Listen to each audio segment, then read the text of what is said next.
Welcome to another episode of Lost in the Script TV, Feuds, Faith, and Fallout, episode 191. What's up, Regina? Grand Holy Saturday's Day to Duke into the chat. How y'all doing? Another week has passed. Hopefully you had a stress-free week as possible. As always, you got a lot to get to. Some things finally developing. As far as there's been a lot of tension brewing between certain personalities for years, and they finally came to a head this week with LeBron and Stephen A. Smith. We're going to get to the church. I was going to talk about it last week, but something happened this week that made it even better discussion with Marvin Sapp and a video that went viral from last year where he asked his congregation in real time, lock the door and give me 40K. And a lot of backlash came his way. We're going to talk about that. Virginia says, Hub said you'd probably have a field day with the Stephen A. Smith versus the LeBron James subject. Yeah. Things got to be said finally. The fall of sports media has been coming for a long time. And I'm not saying this is going to do anything to Stephen A. Smith. He just signed a $100 million deal. He's up right now. And this is helping him even more because the ratings are up through the roof, probably. Day to day, he's going to say things, wait for a response from the public, and then respond to the responses. And it's just going to go on for the rest of the year, really. For the rest of the season. And then it'll be a topic again in the off season. But yeah, we're going to get to it. That's probably the exact story I'm going to start with, honestly. Hold on, let me hold on.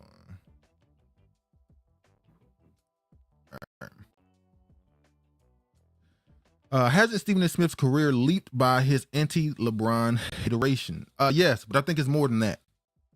And I'll enter my full opinion starting now. Let me go ahead and get to this topic. Hold on.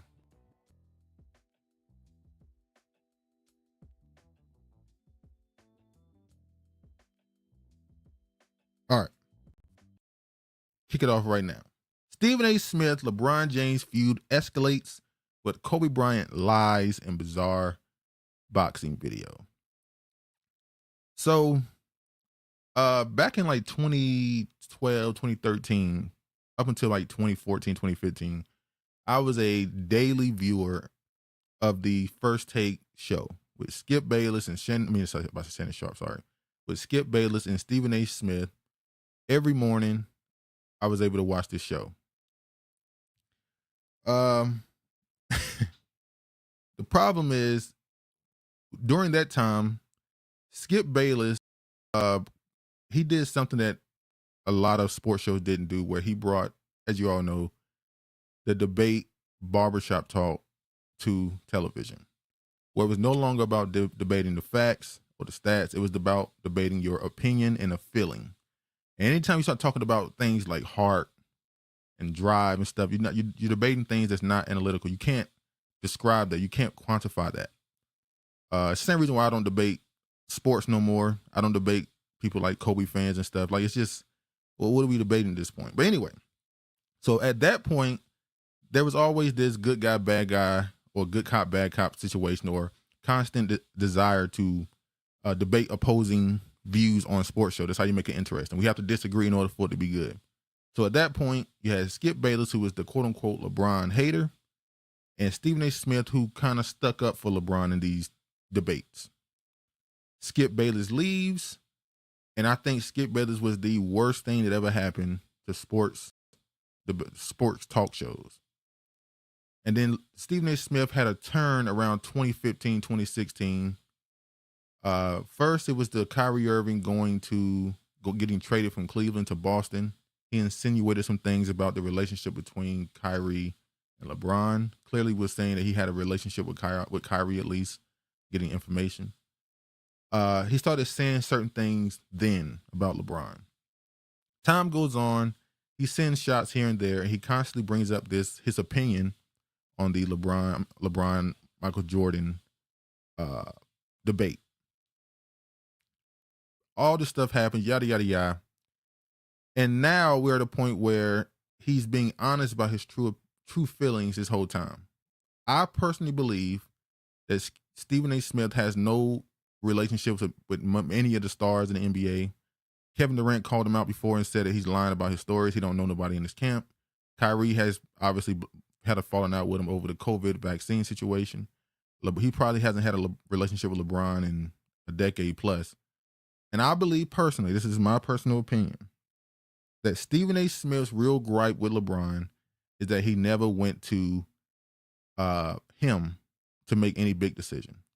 Every time Stephen A. Smith speaks on LeBron, he brings up the decision and how he went to a reporter and didn't come to him, and he don't give him interviews. I'm not saying that's the only reason, because you can have your opinion and not like someone and not be for selfish reasons. But I personally believe that Stephen A. Smith's biggest gripe with LeBron is that he didn't give him the look. Stephen A. Smith views him as the big dog of sports media. In my field, I'm you. I'm equal to you. I'm as important as you are to the NBA. I am that to sports media. How dare you not sit down with me? So let me just show this. Hold on. Come on, thing. Sorry about that. Standard size rugs just don't work for most spaces. All right. Regina says Skip Bayless hater rating, Feuds you the real Goyim. Yeah, Skip Bayless, he brought this to a thing, and it's destroyed sports debate shows because it's turned into, like I said, this emotional back and forth that goes nowhere, and to the point where now you watch any debate show, you kind of can see the lines being drawn in the midst of the commentators, where you kind of know what everybody's going to say. You kind of know everybody's opinion. The podcasts are way more entertaining than the talk shows. I would much rather watch Paul Pierce and Kevin Garnett's podcast talk about sports than I would Stephen A. Smith. And keep in mind, Paul Pierce and Kevin Garnett went to war battles with LeBron, and they give a much more fair critique or praise of LeBron because it's basketball. They're not trying to talk about off the court stuff. They're not trying to give their personal opinions on them, even though it's a podcast, so they sometimes talk about what happened. But I would rather watch Gil's Arena. I would rather watch Jeff Teague 520 podcast. The debate shows are kind of pointless at this point. What up, Honorable? How you doing? But so the Stephen A. Smith LeBron feud thing, I think, started with not getting the look, the interview. Not saying he need a LeBron interview, because once again, he just signed a $100 million deal without it.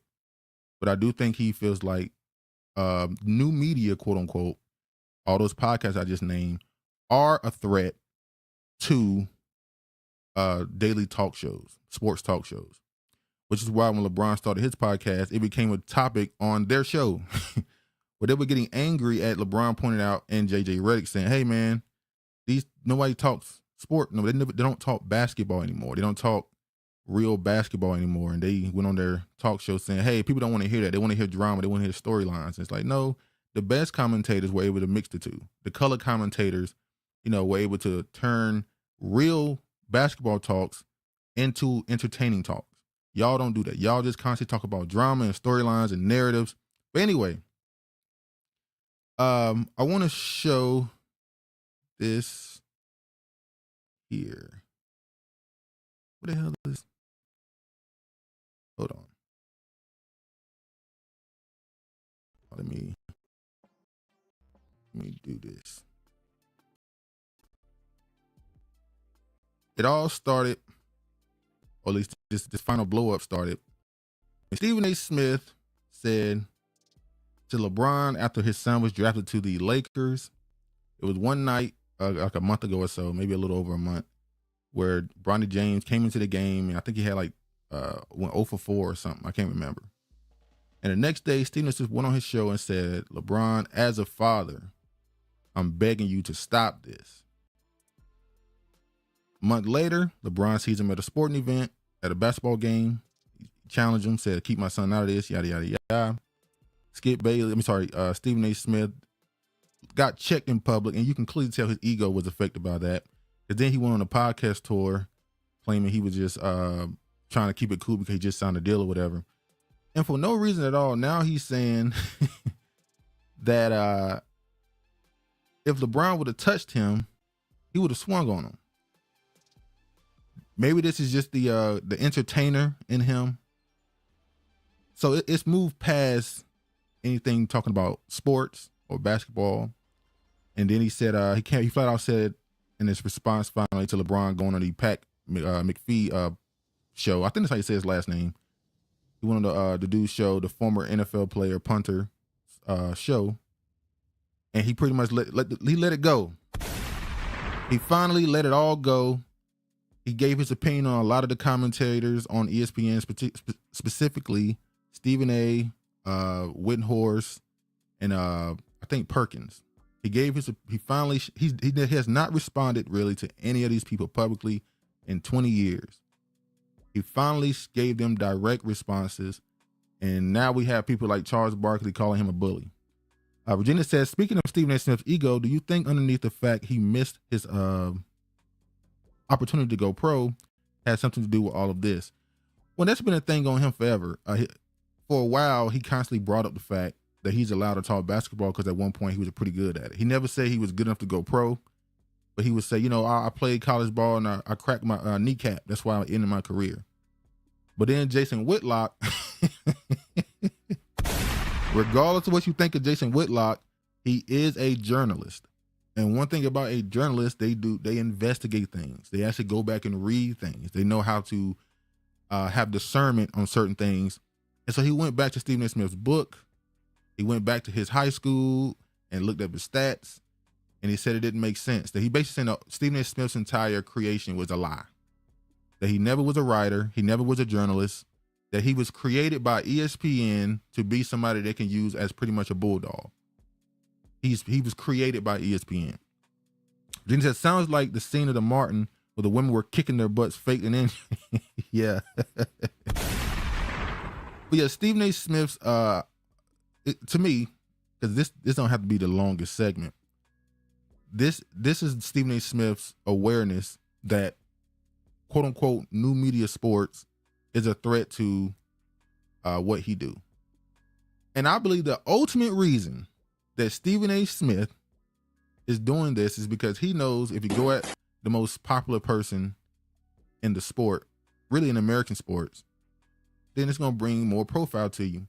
But he also knows that LeBron James has a lot of people in politics that dislike him. A lot of fans dislike him in his politics.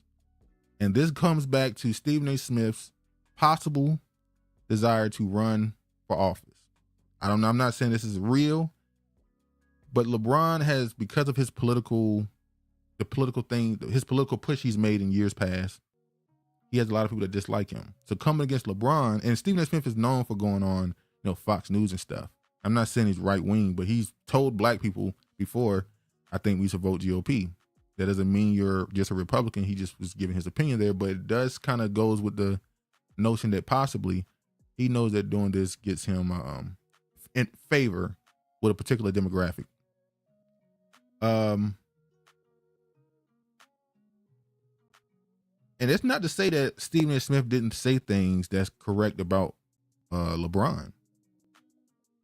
I just think he took something that could have been just sports and made it personal because he disliked a person. Same thing he did with Kyrie Irving. When Kyrie Irving decided he did want to take the vaccine, and then the state of New York decided to create a rule just for him to not be able to play, and Stephen A. Smith got on TV and was raising hell over Kyrie, calling him all type of selfish and stuff, it turned into a dislike because he made it personal. And he did the same thing with LeBron, even with the vaccine. Remember when the vaccines first got rolled out, and for a few months, LeBron didn't say anything about the vaccine, whether he took it or not. And Stephen A. Smith went on national television and said that LeBron is putting his community in danger for not speaking out and telling people to take the vaccine. That is his duty as a quote unquote leader in the black community, which is a shame because he's an NBA player. He should not be looked at as a leader. But he said it was his duty to say something. If he didn't say something, that he was going to be the reason for many deaths and lives being lost. So he's been, to me, ESPN and Disney's bullhorn for the longest. They tell him to attack, he does it. I'm saying, just listen to someone else's subject. This is the way we gain the MAGA crowd. Yes, that's what I believe. And I got that because I already been talking about the possible him running for office, but there was an article that someone wrote when they talked about the insecurities of both people. And it was a white woman that wrote the article in a very nonchalant way. She just pretty much said she believed for a fact that Stephen A. Smith is doing this to please the right wing, to gain their favor in a possible political run in the future. So I'm not saying it's true, but amongst people who are writers and somewhat in the sports industry and even politics, it seems to be a real thing that they believe he's going to try to run for office. So it is what it is. And I always say, when you see an article like that written about somebody possibly running for office, normally it's PR to just see how, just, you know, put the bait out there to see if people latch on to it. The same thing happened with The Rock a few years ago. So nobody just randomly brought up The Rock to run for office. His people put out a little filler to see how people would feel about it, and you know, it is what it is.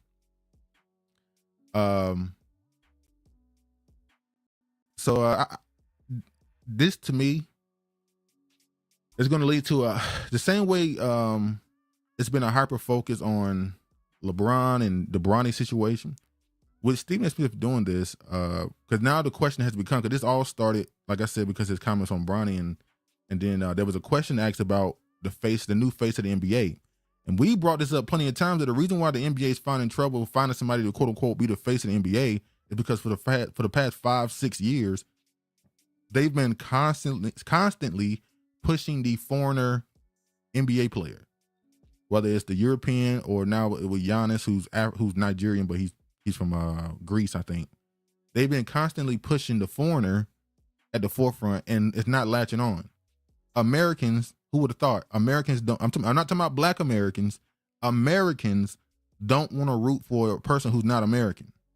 So no matter how many MVPs you give these foreign players, no matter how much you promote them as the best in this and rank them in the top this, it's not going to make American fans cheer for them harder. It's just not happening. That's part of the reason why I believe Luka Doncic was traded to the Lakers, because they're hoping that being next to LeBron will raise Luka's. I'm not saying he's not popular in America, but Luka Doncic jersey numbers and stuff, I don't think is that much higher than Ja Morant, let alone the guy from Timberwolves. Good Lord, I just forgot his name. Hold on, y'all. Honorable says, run for what? He's going to need more than MAGA to run for office. I don't think that's the goal. I don't know if it's a presidential run, but maybe you're right. Maybe he's not trying to run for office. Maybe he's just trying to make more inroads into political commentary. Because on his own podcast, he talks politics a fair bit. So maybe it's just trying to grow his political audience. Because right now he's just known for sports. So maybe he's just trying to grow his political audience. Maybe he's not trying to run for office. Regina said that would be crazy work if the foreigner and the Euro become the face of the NBA. Caitlin Clark hype anyone. She's a good player. Well, Caitlin Clark is American. So yeah, you're right. There's no foreign player going to get that type of, I can't think, the closer you'll get to a foreign player being recognized as like the most popular player in the sport, you might be able to get that in baseball, maybe. Football, no, obviously no. But yeah, they've been constantly trying to sell non-Americans to America, and it's just not working. So now you got players like, hold on, y'all. Anthony.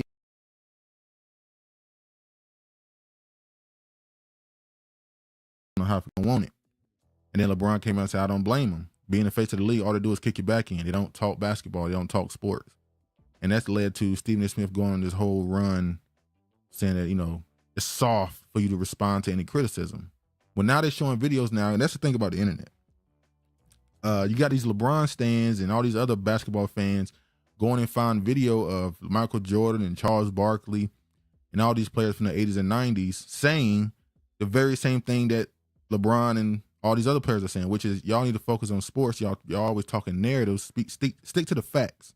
Don't worry about all these other stuff. Stop trying to create a narrative to get your ratings up.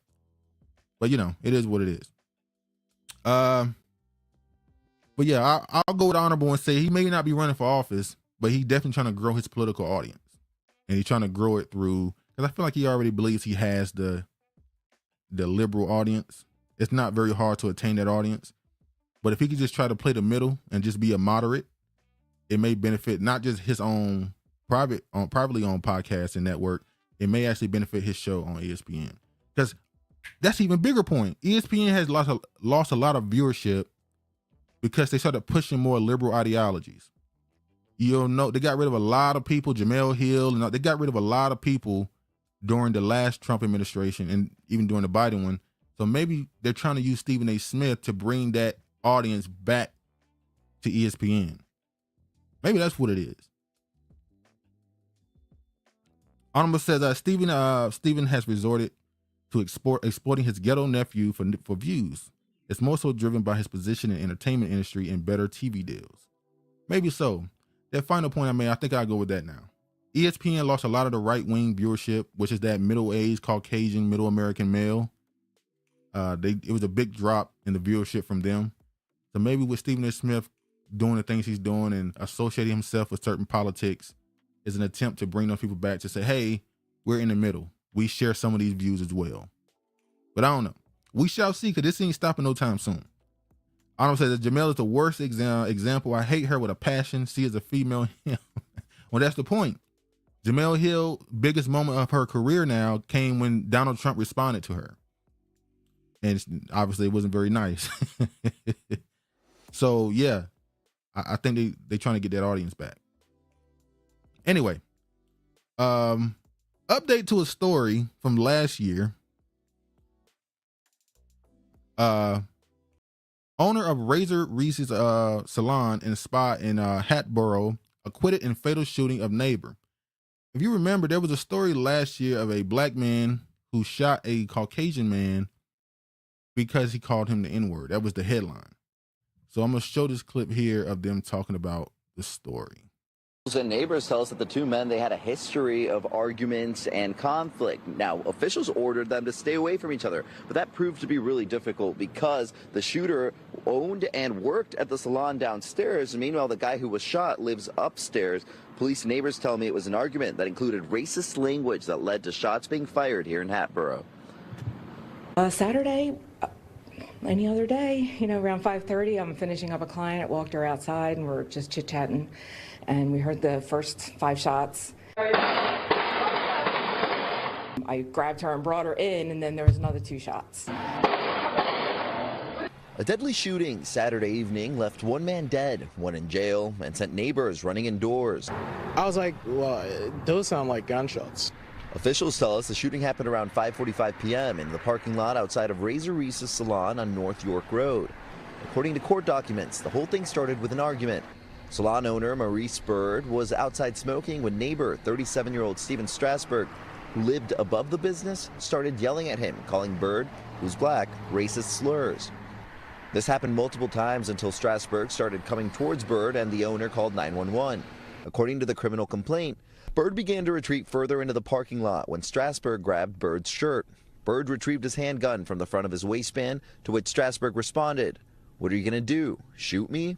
As Stephen pulled his arm back like he was going to punch Bird, Bird fired several shots and dropped his cell phone. The man was down in the parking lot. The other man, Maurice, was just standing over him and was kind of like, I didn't know if Maurice was the shooter or if he was just there as a witness. Investigators and paramedics rushed Strasburg to the hospital, where he died. Meanwhile, Bird, who stayed at the scene, is now facing a first-degree murder charge. Locals now forced to process a deadly ending to a neighborhood dispute. I just wish people could be better, We're all the same. We all want this. All right, here he go with his book. All right, man. So that was the story. There was another story as well that happened somewhat similar. But I feel like in the other video we watched last year, there was a story like this. The Caucasian guy didn't touch him. He was walking towards him. He didn't get a chance to touch him. He ended up shooting him. His child. Yeah, he was acquitted. So he's not going to be hit with the murder. He quote unquote beat the case, if you want to call it that way. I'm surprised they consider that self-defense. I know he touched him, and the second you touch him in some places, it's automatically self-defense. The second you feel threatened, they ain't even got to touch you. The second you feel threatened in some places, stand your ground law, it allows you to defend yourself. But I don't know if where he was got it. So congratulations to him. He beat it. President said, that's fascinating, actually. Yeah. I'll never forget the craziest story I ever heard of a black man getting out of a situation where I just knew he was going to be found guilty. I think it was in Minneapolis or somewhere like that. Maybe it was Minnesota somewhere where the cops kicked in a black man's door and he killed him. I think it was 2 officers. And when I saw the story, they about to put him underneath the prison. But no, he actually beat the case, and they said, well, the cops had a warrant that wasn't for his property, for his home. They kicked in the door without knocking first. So he reacted like a person who was reacting to invaders, and he was able to beat the case. So yeah, Anima says this story of the white guy that shot the black guy in his yard was similar. Yeah, that too. That one was strange because if I'm not mistaken, the black guy was in his yard like cutting trees or something, and the white guy was in his upstairs attic or something and shot down and shot the dude. He didn't kill him, but he shot him. And they said that this dude for years has been known for being mentally disturbed and stuff, and they just allowed him to just be there forever until he finally shot somebody. It was crazy. And then, if I'm not mistaken, at least initially, they still didn't go in and get him after he shot somebody. These people. Hey, man, white people get away with stuff. The same way with that, y'all know the Hawk Tour girl? That viral video of the white girl saying what she do when she, pleasures a man. And she had the whole cryptocurrency scam. She put out a crypto coin. People purchased it. There was a big sell-off, and she went off with a lot of money, basically. She scammed some people for some bread. The investigation happened, and she is being no charges. She scammed for millions of dollars, and they're saying it is what it is. It's funny enough, they found out that girl was Jewish too, if I'm not mistaken. Just a little point to make there. What up, Kiefer? Virginia says protection for the complexion. That's always how it works. The system ain't broken. This is how it's meant to work. Let's move on to another update. Won't stay on this one long either. Alleged LA Crip leader, speaking of people robbing people, leaders indicted on charges tied to rappers killing, embezzlement, and public funds. We brought this up last week where the alleged activist, former Crip gang member, was now, it seemed like he still was part of the gang life. Big U was arrested. He's officially been indicted and charged with a man federal official described as a longtime LA Crips leader who used his prominence within the gang and others to run a violent mafia-like organization has been indicted on charges tied to a killing, extortion, and millions in embezzlement and fraud. Prosecutors this Thursday. Anima says she backed out of the Logan Paul guy. Sorry, she backed by the Logan Paul guy or the brother. They got a quick return on her come up. Yeah, that's another thing about the whole Hawk Tour situation. It proves how, unfortunately, I hate to do comparisons, but it has to be done. Whenever you see somebody shoot up the internet popularity on that side of the internet, even if it's criticism, very quickly the people who have large platforms will attach themselves to them and try to profit with them. And they get a podcast, they get support, they get immediately their stability within their whatever their fame level is. It becomes stable very quickly. While the other side, it just don't happen. Whenever somebody black go viral, you don't see people will reach out for interviews and stuff, but it ain't the same stability given to that person. But it is what it is. But speaking of this, I want to just bring this point right here up because this just happened. Not him, but a guy who's one of his co-defendants at this point, a part of his RICO, Loose Cannon. If you look him up, he was on No Jumper podcast. He's the one that's told the story about Robin McMill, even though they said it was not a real story. That was just him telling a story that it wasn't real, apparently.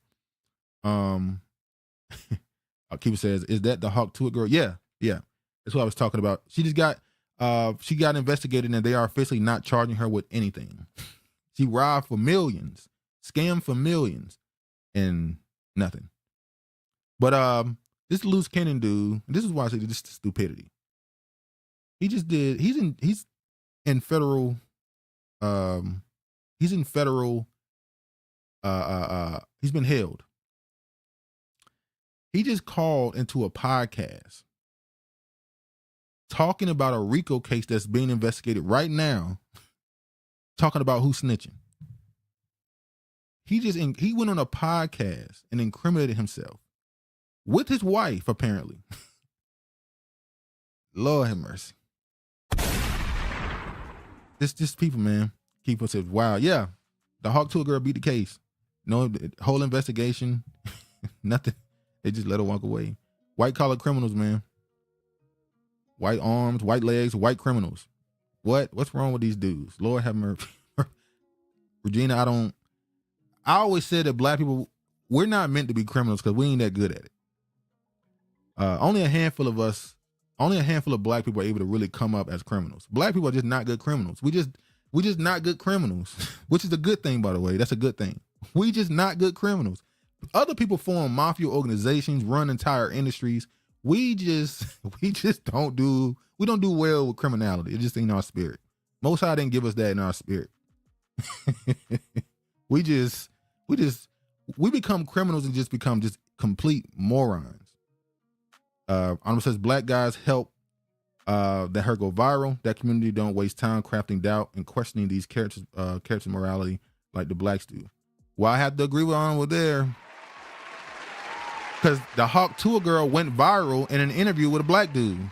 As a matter of fact, the black dude kind of got in his feelings that the Hawk Tour girl, I don't want to keep calling her that, but I don't want to look her name up, so F it. He got kind of in his feelings because he didn't get any fame from it. He gained no fame from it. So a black dude in an interview with a white woman, she said something that went viral, and the white people focused on her like they should have and made her famous and brought her into their world. She went on their podcast, did all that stuff. Kiefer says, call her deep throat. Oh boy. Yeah, Virginia, we just not good criminals. But yeah, it was definitely, I wouldn't say black guys, but it was definitely, it went viral on the Black Dudes platform. And I do say, whenever, like, what's the girl name? Cooking with Kaya. I know y'all know Cooking with Kaya too. Don't act like y'all don't know her. The girl who was going around posting videos of her cooking food while being a little bit, sexually suggestive. And she went viral. Her run didn't go like the other girls' run. We talk about critique. It was black women. Honorable. It was black women that went after her. Honorable said she turned on the black guys and threatened to sue them in the beginning. Yeah, when they still had the clip up of the interview on their page. And now this is said to be not true, but they were saying that she was trying to get him to take the video down because she was trying to control all her images and all her rights to her image on the internet. She was trying to make him take the video down. But some people say he said it to get attention. It's not true. But hey, it is what it is. Imagine being known for helping some white girl pop off and make millions. She went on to make millions. She scammed for it, but she made millions. And you still making your content on your Instagram or TikTok trying to blow up still. Boy, hey, there's a message in that somewhere. There's a message somewhere in that. But on to bad criminals. Moving on from bad criminals. We're just in good criminals, people.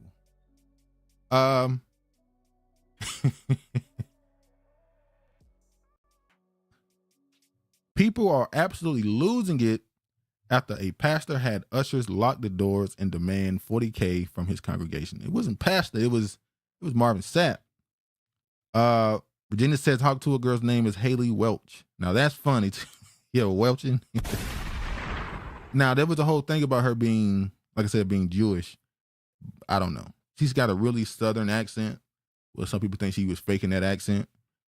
But Honorable says the old dude was stupid, like you said. He didn't even want power. And for all the robbing and stealing he was doing, he seems to have stayed broke, which is strange. Because he's not a good criminal. He didn't build an empire. He just built for himself. And unfortunately, and it's got to be bluntly honest, I gotta be blunt. Unfortunately, a lot of our people, as the old saying goes, we can't leave flies to shit. So when you talk about criminal organizations, the same thing happens with, these big corporations. You have to have a leadership quality. You have to have the ability to have foresight. You have to have the ability to think and move properly. Niggas just don't got it, man. And when it comes to criminality, just get out of the game. Just get out of it. It ain't for you, dog. You like the lifestyle, not the money. Hey, lying witch, a lying witch. Yeah, so anyway, Marvin Sapp had a whole bunch of black people kicking his back in because he asked for his church to give him 40,000, 20,000 in the building and 20,000 online. Because 1,000 of y'all watching, y'all should be able to give me this money. Let me show the video. And they understand the cost that is involved. There's 1,000 of you. I said close them doors. Ushers, close the doors. Close the doors. Close the doors. We all gonna leave together. Y'all ain't going no place but to the restaurant.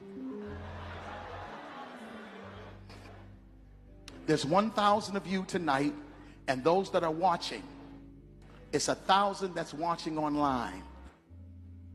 This is a small seed. If I get 1,000 online to give this, if I get 1,000 in the sanctuary to give this, that's $40,000 tonight. I'm challenging each of you all down here to give a $20 seed. Now, this whole debate came when it comes to tithes. What the church today describes as tithes is not actually in the Bible. It's not actually in there. People didn't give money to the church. They gave it to the preachers because these were people that dedicated their lives to the church, which means they didn't work. They was in the church. So you donated food and clothes and stuff to them so that they could have a way to live. So you're not Marvin Sapp, for what we know, is pretty well off.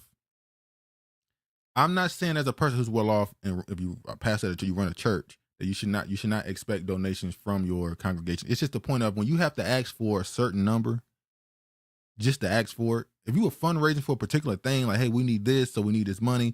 It's a drive that we're doing. You're supposed to have a certain level of participation within it. This came off kind of rude. He says typical black church scamming off that 501c3. Got to get their money, no taxes.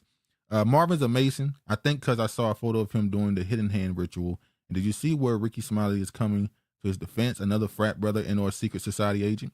You're not allowed to say that no more, Regina. The sorority and fraternity brothers are turning into, the tiny hats. Any critique of them is going against blackness. If you point out anything that these people are doing, they'll now tell you, hey, most of the quote unquote black leaders came from frats or sororities. Now you can't critique us for nothing. So it is what it is. Talented tent.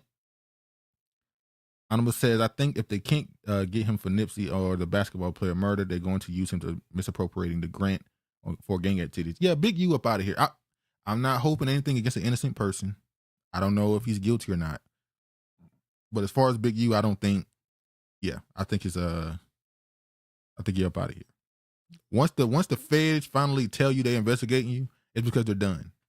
they're kind of done. They're just kind of tying the bow up at that point. Says dry begging. Honorable hate a dry beggar. Kiefer says the money is supposed to go to the community. 100%. I got a story with my grandmother. There was a point in time when my grandmother was going to this particular church, and she used to every Sunday she gave money. Every Sunday, dedicated, she gave money every time she had a chance. And there was a point where a little hardship came, and when you would think the point of giving that money is so that when people need it in the community, they have somewhere to go to get help. But when she went to these people, it wasn't there. That help didn't come. And so it became a situation where, what's the point? That y'all not properly doing what you're supposed to do with this money, but you expect us to give it to you every week. We're supposed to support the church and help build it up, but people don't do the right thing. And now you get people that go to church and don't give nothing. As Pastor W used to say, keep that purse between the man's legs. And I say that because you have to make sure that money don't get spent. No. At some point when you ain't got it, hey, Most High will understand. Anonymous says, I want to see black preacher challenge man to show up and fill those seats. Him begging like this is beyond shameful. Well, unfortunately, nowadays the church ain't really for black men. Those ain't the people that give the money. It's the women. Which is why if you listen to a lot of these pastors, you listen to their sermons and listen to how they speak, you can tell their message is really towards the women. It ain't towards the entire congregation. It's not meant for everybody. it's targeted because those are people that go in their purse and hand them the money. You know, that call it just because you said some nice words. He needs to see you doing certain things. Virginia says some of the churches are real PPPs, prosperity pimping preachers, no loans. Obviously, he guilty. He said, yeah, he big you up out of here. All right, let me finish playing a little bit more of this. I just think $20 is a lot of money. $20, believe it or not, when my late wife, Melinda P. Sapp, was alive, was a good date. I could take her to the movies, buy a box of popcorn, get 1 soda, 2 straws. That's the truth, though. I wasn't cheap. That's swag. I was looking in her eyes. She's looking in mine. Can't do that no more. Now, everyone up here, we've all sold and seeded, but I need everyone standing up here with us, with me, to plant a seed of $100. Because again, it costs to sit up here. I got you. Now, that part I can respect. That part I can respect. To him saying that the people on this stage, you got to offer more. Now, I hate to say it this way, but if there's some hope in the future, there's things going on with this church. But it would be crazy if the people on stage know what he's doing. So money back in, they're gonna get more back. But I ain't want to put that out there. Hopefully, it's not what's going on. Honorable says there are reports that the black churches bring in $19 billion as a collective annually, and yet the men of those churches never think to come together or offer self-defense training to the women. That's not their goal. That's the point I'm making. I'm gonna talk about this even further with the critique of the black church and how the reason why it falls on deaf ears is because of Black American culture. It's gonna be hard to. We can make an argument that the root of 80% of the problems in our community comes from the church, and that the only way you can fix it is if you either, now I don't really agree with this, completely separate from that identity completely, or you have to fix it. And it's gonna be hard to fix something that you got people, as Regina says, it's just pimp. They get all their game from them.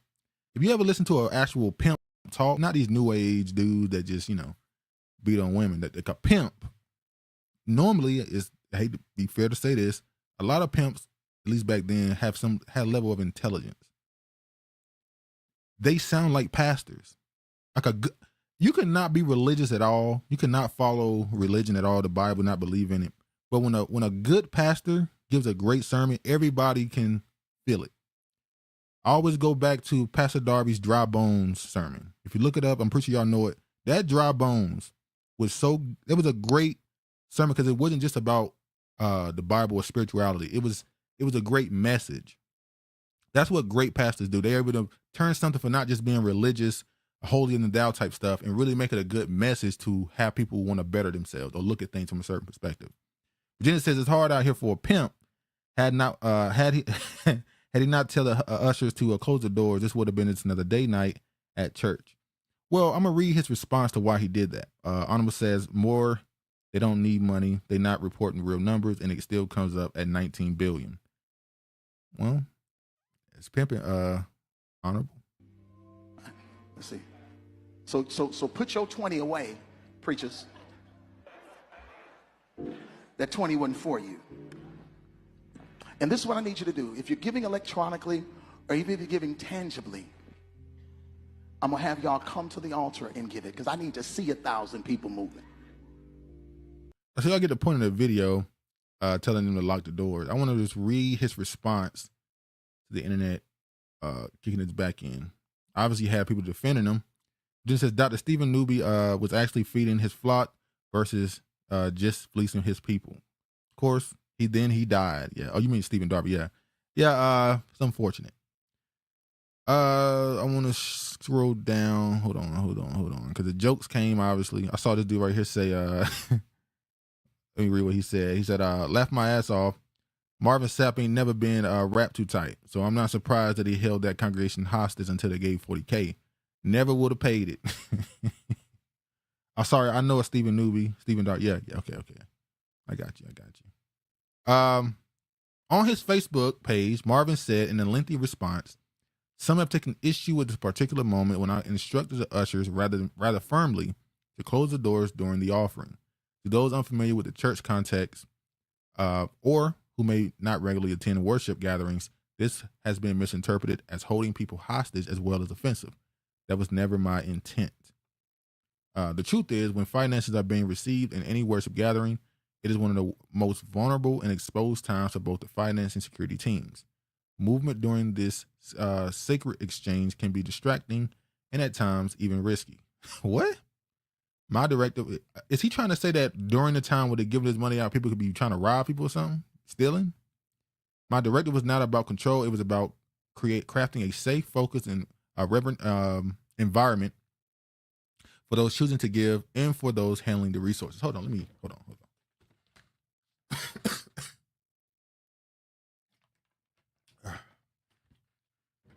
All right.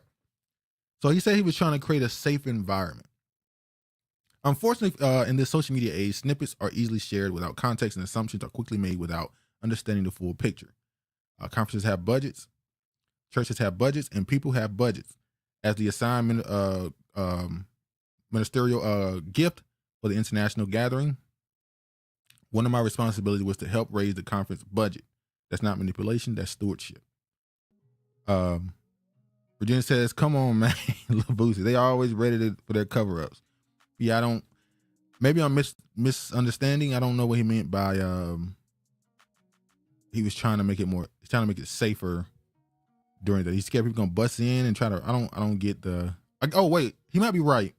It is being recorded live during a live stream online. So during the passing of, people giving out money, you might have to worry about something crazy happening, like people coming into the church while it's live and knowing that money has been passed around and trying to rob. Man, maybe that's the thing. But I don't think that's really what it was. I think he was trying to make people give money. That's what he was just trying to do. I ain't letting you leave until you give money. Now, then I want to get to this when it comes to the topic of the church. I saw a comment on the internet where someone said the Black Panther Party was smart for not seeking out religious people for membership. Now, the Black Panther Party, I wouldn't say they were against religion, but it didn't support it. It's something called dialectical materialism. Let me show this. This is what the philosophy of the Panthers were. Dialectical materialism is a philosophical framework developed by Karl Marx, as you can see, combining Hegelian dialectics with the materialistic perspective, emphasizing that the material world and its interaction drives societal development and historical change. Obviously, like I said, it comes from Hegelian dialectic, which is basically build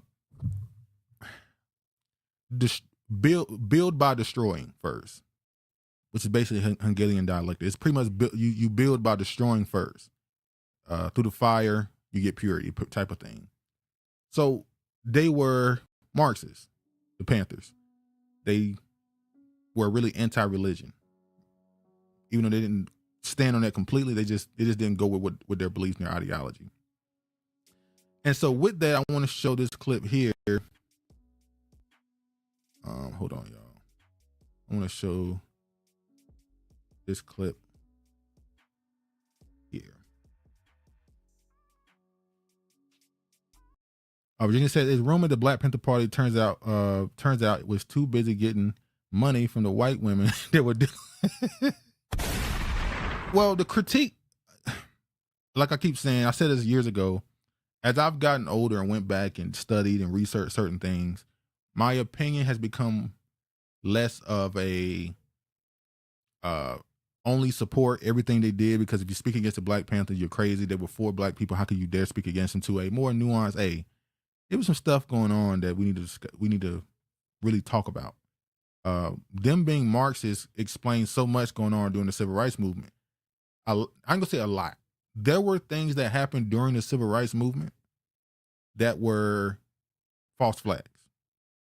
So they had, this is how you know these people were communists or Marxists, because they used the Hegelian dialectic even during the civil rights movement. They would purposely find a way to emphasize an extreme oppression, whether it be black people getting beat in the streets, water hoses being dogs, burning something down, and like creating a chaos because their goal was to quote unquote create equality. So in order to get equality, we have to emphasize the oppression. So we have to almost create extreme levels of oppression sometimes in order for people to go in line with it to understand why we need equality. So it is what it is. Virginia says, I'm with you, Duke, on everything you're currently stating. Questions everything and all people and their true motives. Yeah, that's what I'm saying. Like, even when I look at people like, as we said before, MLK and all those people, you have to understand that some of them had good intentions with the things they've done, what they were doing.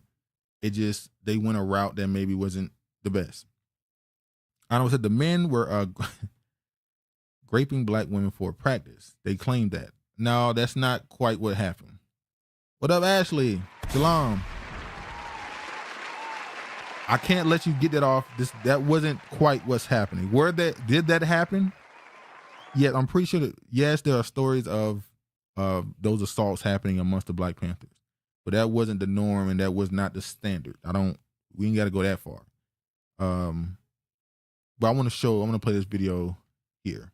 I think the Panthers, very much like we in SNCC, did not build the kind of community base that they had to build. To come into a community, a black community, and to call the neighbor avaricious is just to misunderstand the way black communities work. To denigrate the black minister, who can stand some denigration, but to denigrate him just out of hand, as many of the Panthers did when they'd hit a community firsthand, is to immediately alienate yourself from all of that congregation, from all the people who shop at that barbecue stand, from all of the people whom the Panthers said they wanted to be near. And this goes back to my point earlier about black people being bad criminals. Unfortunately, because of a lot of the organizations or movements that we start amongst ourselves, it's normally the root of it isn't something that's pure. It's coming from a place where somebody has their own agenda, agenda said their own motives, and they're using black people to push that. So it all fails at the end of the day. Look at Black Lives Matter. The Panthers end up coming down. Somehow people, the CIA or FBI, whatever, is able to get people inside it because it's not pure. Because if you have a standard of beliefs that are unquestioned and standard and stable, when anybody come to you and try to work with you, you're going to have a way to judge their intent. Because if they're against anything you're saying, then you shouldn't be here then. When you allow anybody to get in if they agree with one thing, or it turns into a situation where you're letting people in who just lying. So you're bound to fail. Anima says, how many incidents did we need to have reported for us to be concerned about how that behavior was allowed to happen? One is too much. So that you won't get an argument with me about, if it wasn't done that much or whatever. My point is, I don't want to say that it was a standard. It was a norm. It was something that was expected. One is too many.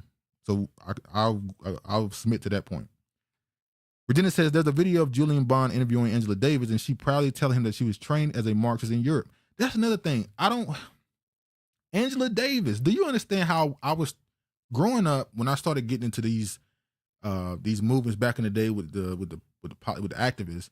Angela Davis was painted as a superhero. Like she went to court and defended herself and beat the case. Like it was like, what are we talking about? This is the greatest ever. Then when you do the smidget of research, it's like, wait, trained Marxists work with this person. The person who was arrested with her didn't beat his case. How he get jammed up? It's like, all right. And then her turn from being this black activist, nationalist, turned into this feminist. It's like, all right. A lot of the things we were taught or told wasn't the full person. This wasn't the full person. So then, looking these people up and you look at them totally different, and sometimes it can spoil them for you. Ashley says, facts about what you're saying about purity.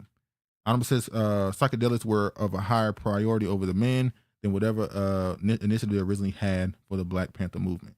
Like I said, towards the end of the Black Panther movement, at least when it's at its highest, yes, a lot of those dudes that were involved were not really for black people. They were people that were angry at the world. Some of them just wanted to commit violence. Some of them they had other motives to be a part of it. And that's why it ended up failing. Ashley said she was a feminist Marxist, bought and sold. 100% fact. But a lot of people, if you say that, you're disrespecting Angela Davis, like it's a big deal. But it's like, if you just read on her, she wasn't who you think she was. Like, she wasn't that person. If I'm not mistaken, I don't want to put this on her.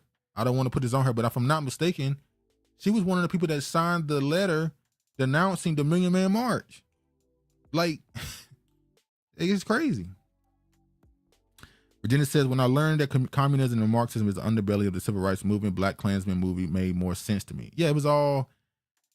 And let me say this. You can make an argument, because I keep comparing, when you look at the Israeli people, they are able to create the problem to give the solution in order to for the betterment of their people. Covert means is a necessity sometimes. I'm not saying I'm completely against manipulating these other people to benefit your own. But the fact you are manipulating your own people, if you would have told Black people, hey, we're not trying to integrate for relationship means, we're trying to integrate to be a part of the financial system.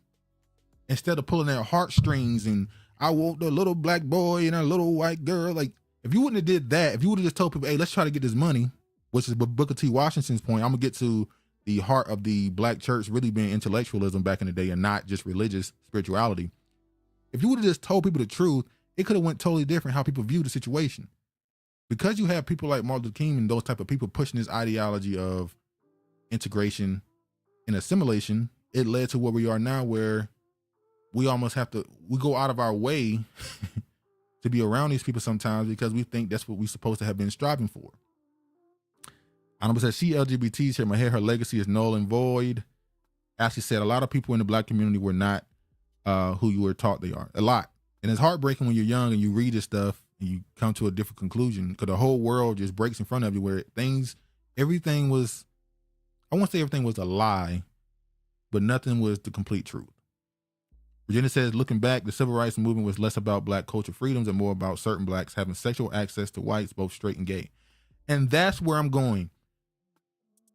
The academics, the so-called thinkers of our community, during that time, the people who were at the forefront, as you already know, a lot of them were dating outside of their own race or whatever. But that's whatever.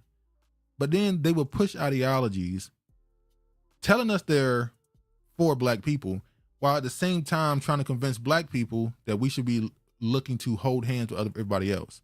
So they're pushing the Black nationalist thinking while also pushing integration and assimilation. It didn't make sense. So you want us to be separate, but also integrated. It didn't make sense. Honorable, I never got the hype about her. She was pushed for her skin tone and sexuality, nothing more. You know what's so funny too? When you realize how this stuff ain't that old, like every day somebody point out, hey, you know, Ruby Ridges is on Instagram. Like, Martin Luther King's kids are on Twitter.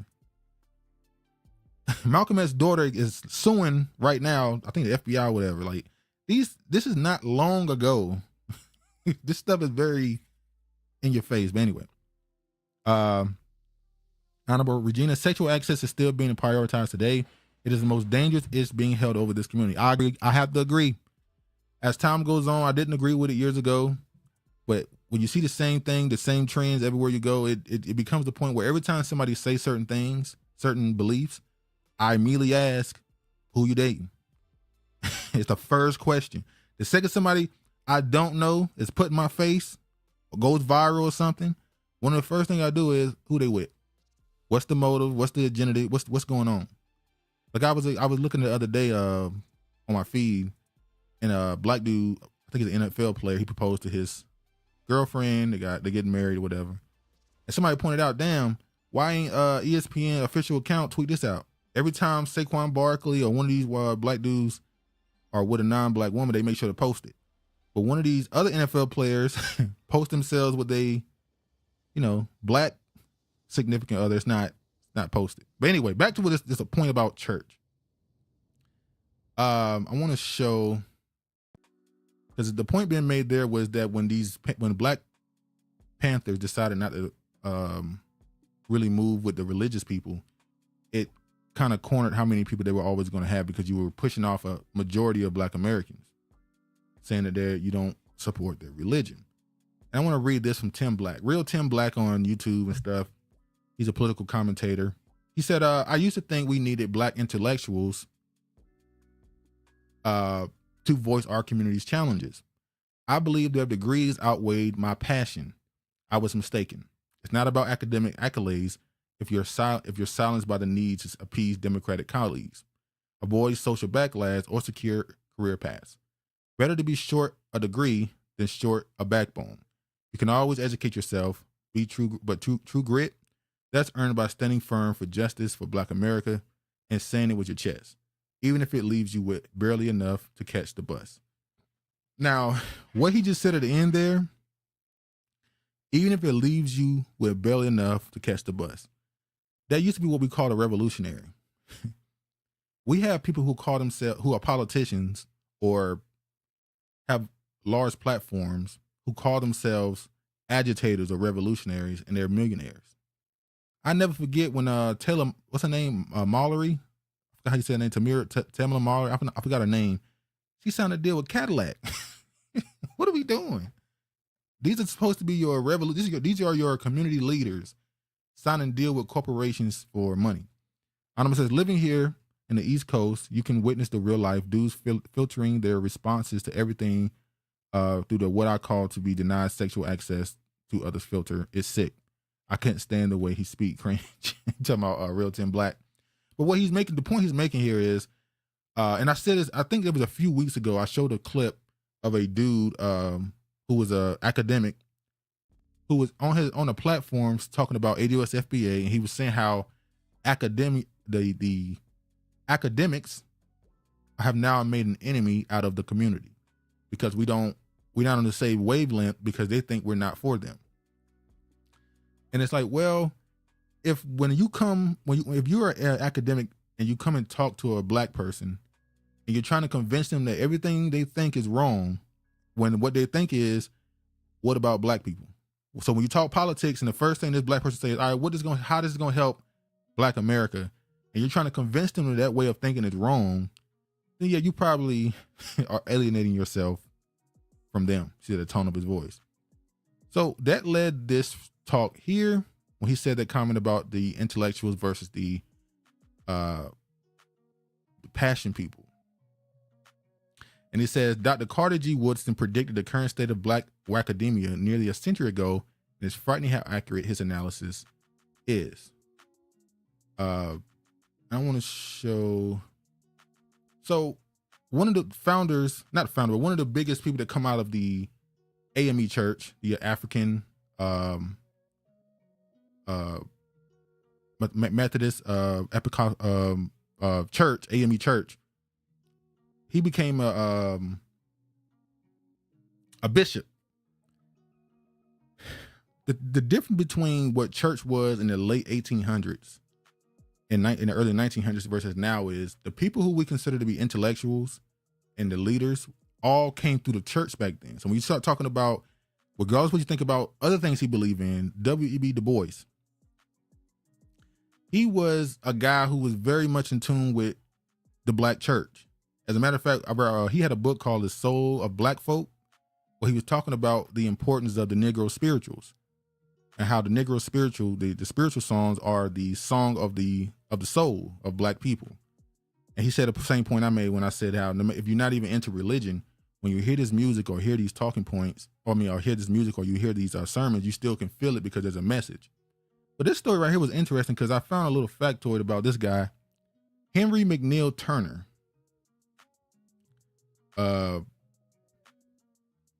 This was the first time I've ever seen this type of story. This is the guy who was one of the people who's a bishop at the AME Church in 1858 in the South, I think South Carolina. Because AME Church or the Black church really came out of the Civil War and Reconstruction. But this right here, have y'all ever seen this type of lineage? He said his paternal grandmother was a white plantation owner, right? And his maternal grandfather, David Greer, was said to have been enslaved in Africa, but freed due to Royal Mandingo tribal marks. So when I read this, I haven't read too many stories of a I guess he was an African, he was a royal member of a tribe. He got sold into slavery. They freed him. Now this is alleged. They freed him because they noticed that his royal scarring. And then he ended up procreating with this white slave owner, this white female slave owner. That was the first time I've seen that type of, normally obviously it's the Caucasian man with a female slave, but that wasn't the case here. Honorable says academics, why are you trying to separate them from the boule? They have always been boule and they haven't changed. Facts. Virginia says eye-opening to realize how Marxism and/or communism and socialism teaches so-called blacks to divide themselves without realizing it. Well, yeah, to the point about William, what up, William? William, you a bed bucking. Hey, she let him out them chains for a reason. But anyway, it's funny his name is Mandingo tribe too. That's hilarious. But when I was talking earlier about the Marxism of the Black Panthers and a lot of those civil rights people, you know, Marxists typically are against religion. And in every culture in history, there's been some level of spirituality or religion that brought forth the entire dynasty, really. You go Aztecs, Mayans, you go any Arab kingdoms that existed, African kingdoms, all of them. Even the Europeans had some level with the Celts and all that. They all had some level of religion and beliefs. The only time I can think of is when people are against religion is when they are into Marx or they're into communism. And other, whatever it was called pre-Marx and stuff. But right now, the only country I can think of that's pushing communism and to be against religion is China. China is the only place right now that's a power, world power, that's pushing anti-religion beliefs. I would say AME Church is where the term African American originates from, but y'all want to blame poor Jesse. Well, yeah, and that church came out of the the Civil War, and it was obviously, then you go into Jim Crow, which led to a whole battle that this came from, the battle that came when they were trying to bring in the Jim Crow laws and the what they call it, the separate but equal laws, which is BS. We know that wasn't how that went, but another person, that's what led to that case there. But during that time, you had Booker T. Washington associated with the Black church, who believed in the idea of complete, separate, do it on our own, we don't need nobody help type thing. You know, something else I didn't know is Du Bois actually was a supporter of Marcus Garvey's Back to Africa movement, but then apparently somewhere down the line he fell out with him because Marcus Garvey was hanging out with the Ku Klux Klan. He was doing the thing with the Ku Klux Klan, where because they was in support of Back to Africa. So he was trying to use white people, racism, to pay for the cost for Black people to get to Africa. You know, and then him and Du Bois fell out, and there was a whole thing where Du Bois was writing about him in the Black newspapers, calling them all type of scammers and stuff. And then Marcus Garvey said, "What are you? Are you Irish? Are you Black? What race are you?" He calling them a mutt, basically. Funny enough, Du Bois is the one who ended up in Africa with his wife in Ghana, I think. And Garvey, the one who wanted to go back to Africa, never went to Africa, ended up in Europe, and then he got deported back to Jamaica. Funny how that is, right?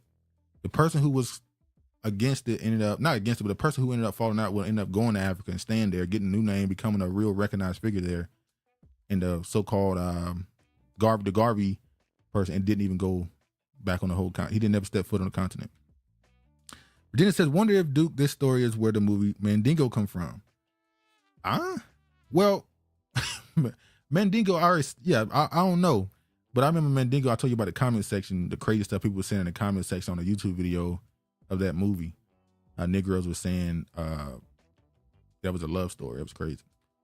Honorable says, if I recall, at some point, Africans were moving here around that time. A small amount during the 1800s. Really, yeah, late 1800s, you started seeing more Caribbean Africans come here a little bit in spots. Which is funny because back then they were recognized as separate. Black Americans, a particular group of black people always get compared to Ethiopians versus sub-Saharan Africans. It's probably because of what they deem a skin tone difference. Ain't nothing Poe about Jesse. He always been calculating. He was pushing that term at a black version of Woodstock that was occurring simultaneously, even if he didn't author it. William said Garvey was rubbing elbows with those white eugenicists. I don't trust dude. Well, I can't completely put that on Garvey because Du Bois and them they were kind of eugenicists as well. They believed that the poor black people should not procreate. And we heard that thinking about a lot of people, and people have their opinion. I asked that question a long time ago. Would you rather have 100 million quote unquote normal black people, or would you rather have 20, 30 million of the quote unquote special black people? Would you rather have the black people that's considered part of the talented 10, the people who, college educated, yada, yada, yada, or would you rather have the everyday working class black American? Would you rather have 100 million of them? And that's a eugenicist question, because some people would rather have that 30 million. So William says, true, them too, the talented 10th doctrine. Eugenicists of Du Bois and other Negro preachers were providing consultation and funding for Margaret Sanger. Yeah. And they finally, the Parenthood a couple years ago finally denounced Margaret Sanger, I'm sorry. Not truly, but they called themselves not trying to associate with her publicly. But it's like, she said what she said. We killing these black babies. And y'all still telling people, it's not an accident that most of y'all brick and mortar buildings are in black neighborhoods or somewhere near them. Close proximity. Anyway, let's move on. Virginia says, so now the Tuskegee experiment was a black nurse administering the drugs is questionable. That story was shocking too. The woman who allegedly, the woman you're talking about, who was actually who basically was not telling them what really was going on. Then I found out that the first person to try to kill Martin Luther King was a black woman.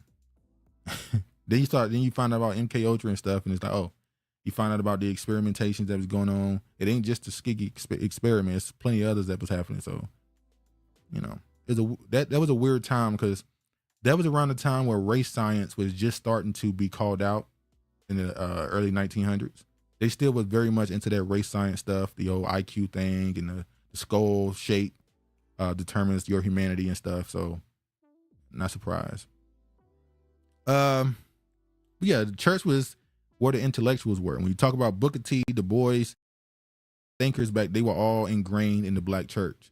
So to say that you're against the church is to say you're against some of the leaders, or at least the thinkers back then. So it can't all be spirituality and believe and don't research. Because a great pastor is normally, or should be an intellect. They should have a brain to know how to discern and teach. You can't teach something you don't understand. And there's no way, if you have to have a high level of comprehension to understand the Bible at times, you have to be able to have high comprehension.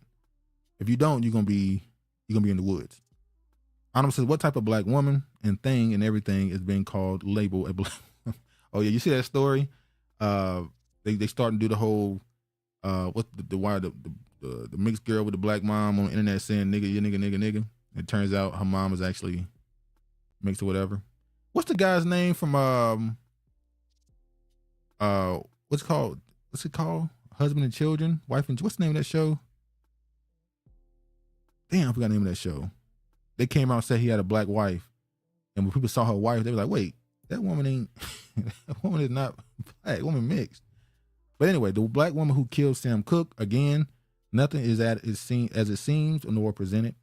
A lot of it is kept to keep U.S. divided amongst ourselves, and folks just don't realize it. Hey, Al Bundy, married with children, yeah. If I'm not mistaken, didn't it say that the writer or one of the creators of that show was black too, a black dude? But yeah, Sam Cooke situation crazy too. In a hotel, alleged woman accused him of assaulting her, and then the desk lady, black lady, just pops him in the chest. They said that was a hit, but anyway. It really behooves us to ask our question, what type of black person, their lineage, pedigree we talking about? Yeah, Al Bundy, they said his wife black, but when you see her, it's like, all right, we're just gonna call all that too. Regina, their daughter looks more black than the mother, and it's only listed that the mother is biracial, even though people call her black. Well, yeah, they was on the internet arguing for the one drop rule. They would say the one drop rule was a racist thing that was implemented to keep white people pure. Yet you're still using it as the standard. Like you're upholding that. You probably shouldn't keep doing that. Anyway, let's move on. His wife identifies as Caucasian. Yeah, I'm sure she do. Speaking of that too, I want to show this. Speaking of identity, I've been doing this for a little bit. I want to show another one.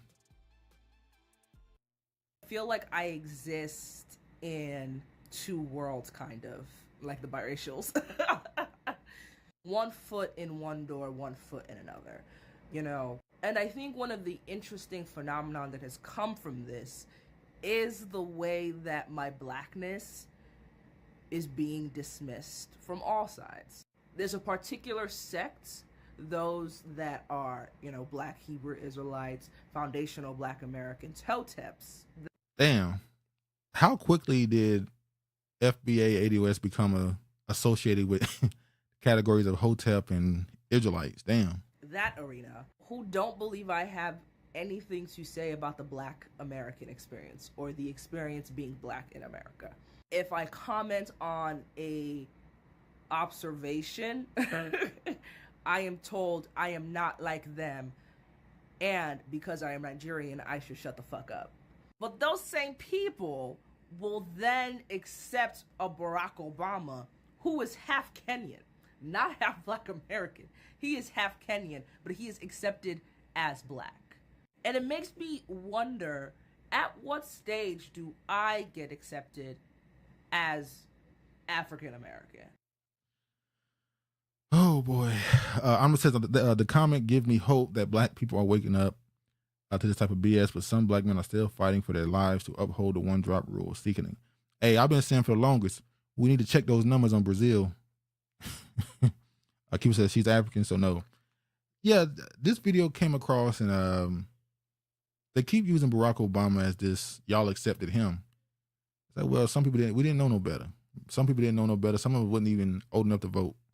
You shouldn't use it as a standard, considering the things that he's done. You probably want to associate his quote-unquote blackness with the rest of it. Although Obama's story may be a little more complicated than we think. With that story I found, like I said, his father may be a Panther. Anyway, William Obama's a Black American. His dad is really a Marxist, Fred Marshall Davis, not the safe African. Yeah, I talked about that a few months ago. I brought that out during that Leo Cohen is his name. No, that was Donald Trump's former mentor. And I tied, you know, Obama's mother allegedly was into some into some activities, and apparently his father's actually a Marxist Black American from Seattle, or is it from Chicago? Chicago, I think. I'm sorry. Adam says, Virginia, they're not ready to insert pedigree into the conversation. We're not there yet. From all sides. All right, be fast. African American.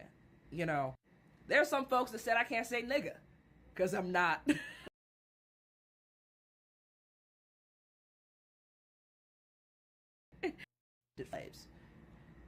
And on the flip side, the Nigerians have a whole host of other issues. And those issues can kind of be split in two camps. The Nigerian American experience and the Nigeria and Nigeria experience. There's a sort of... Okay, we don't got to go through this.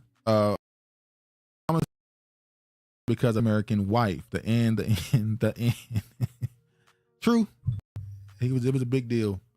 But this comes back to the whole conversation about third kid culture, where you're from another country with a different culture, raised in a totally different one. And it creates an identity crisis.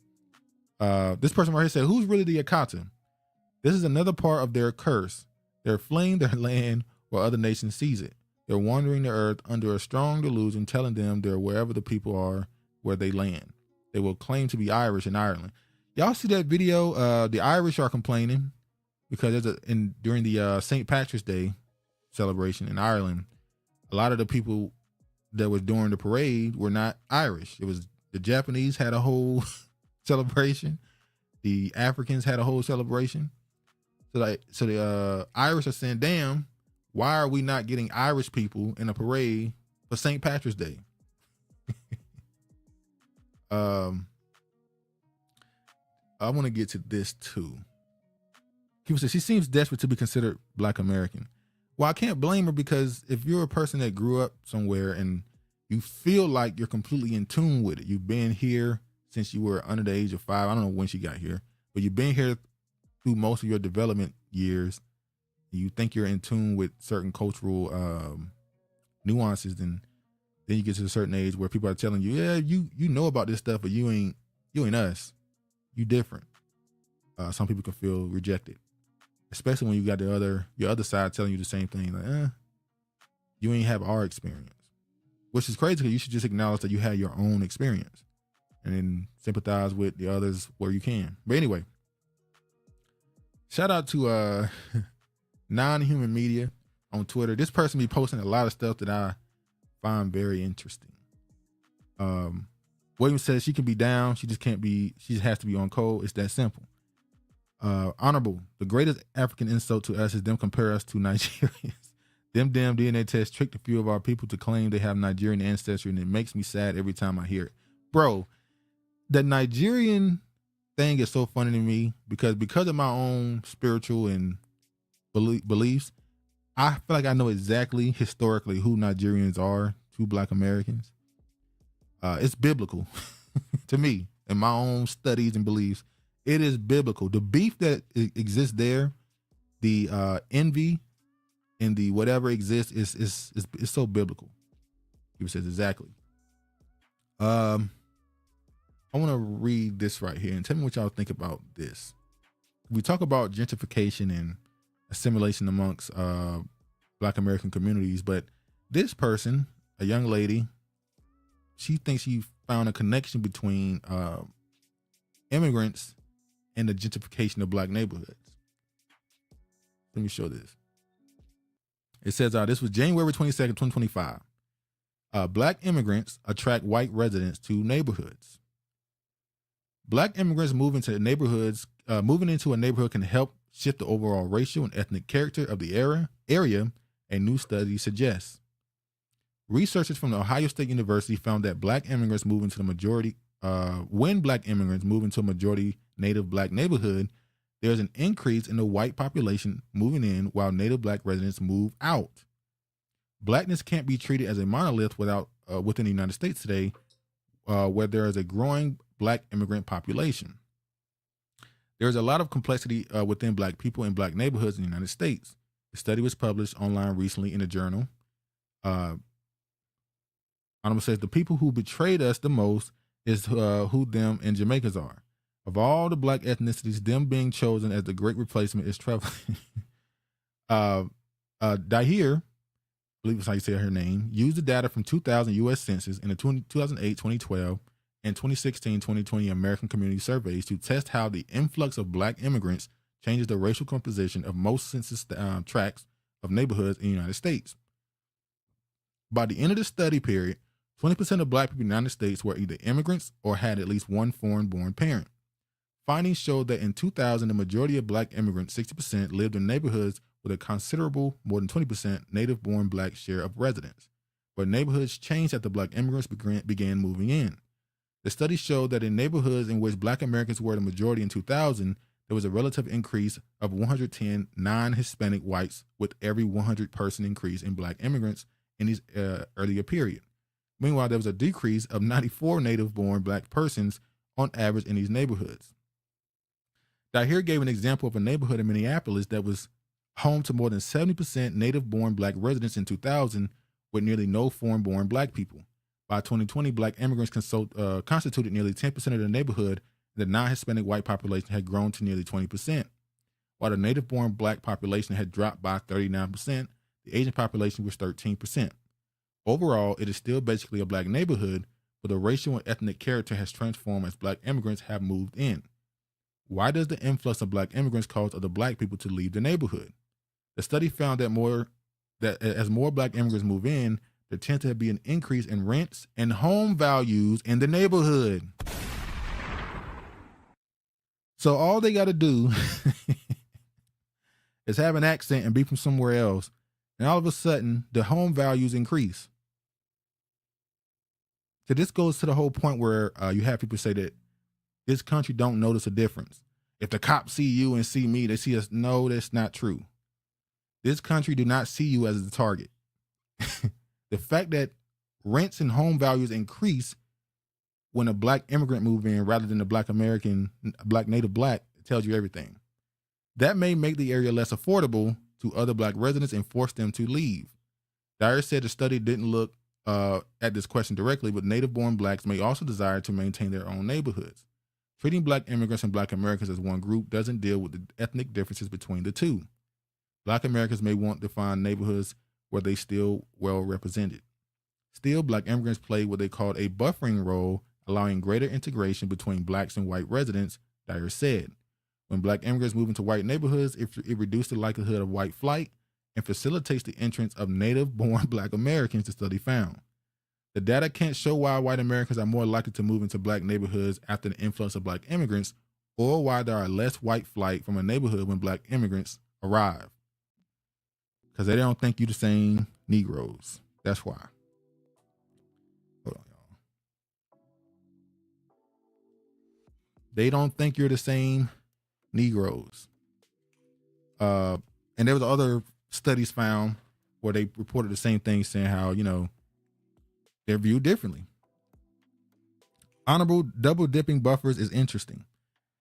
The biggest part to me, immediately when I read that from Non-Human Media on Twitter, when they posted that, I'm sorry, it made me think of Harlem. It made me think of a lot of places. It made me think of New York immediately. Harlem was once known as the Black Mecca.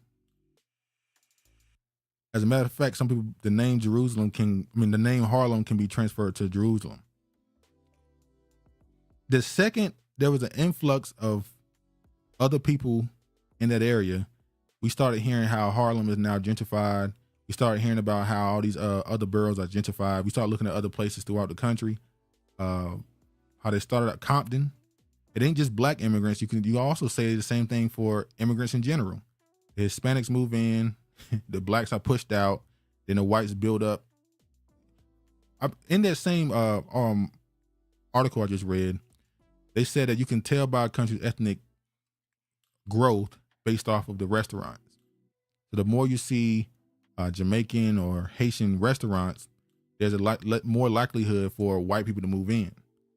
And so you can do the same thing with Starbucks. If you start seeing Starbucks and stuff pop up, then white people moving in. So this seems to just be not just for black people, black immigrants, should I say, for immigrants in general. When they move into the country and they move into black neighborhoods, very soon after that, you will see an influx of white people come right behind them. So that's kind of how they push the blacks out through the immigrants, and then they push the immigrants out through the whites.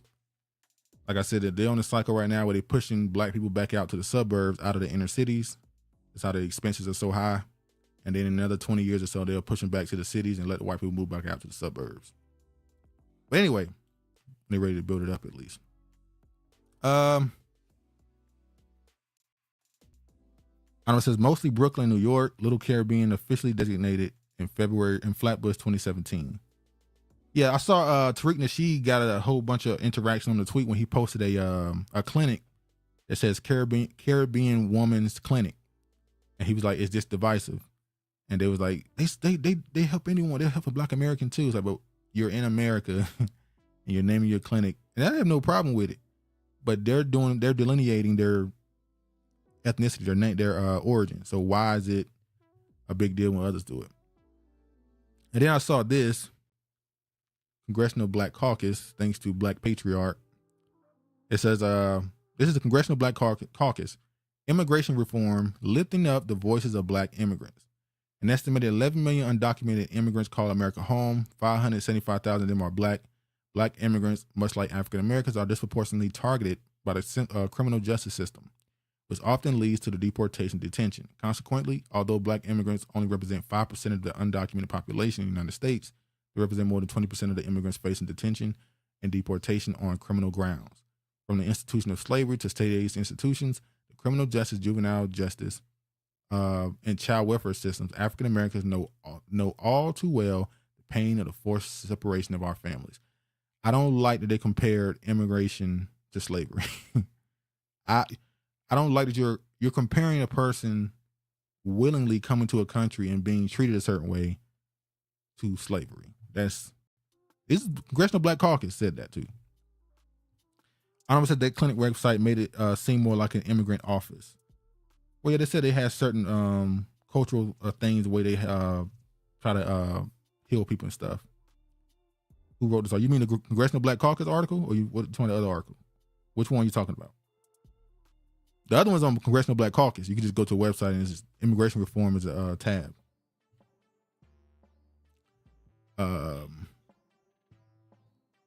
Then I want to show. I think I showed this before. I don't know if I want to show. I think I already showed this one right here before.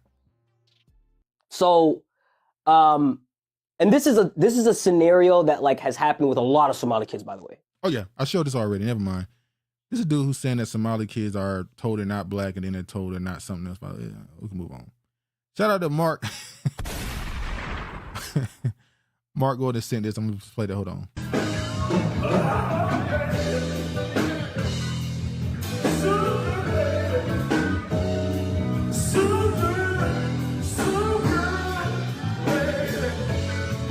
Somebody say like Myron Gaines.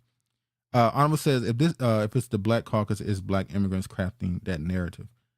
I can't say that because the Arizona, I think it was the Arizona Black Caucus, they said they're not for black people. They're for colored people. They're for anybody. So I wouldn't go out. I wouldn't say that it's definitely a black immigrant that wrote it, but the likelihood is it wouldn't matter. If anybody joins that organization, they have a certain political view. So yeah. This reminded me of Soul Glow. Not Soul Glow, I'm sorry. The chocolate, whatchamacallit, from Coming to America.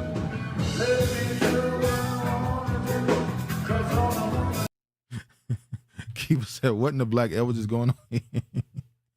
Honestly, they are overrepresented in every Black caucus. Well, yeah, that's true.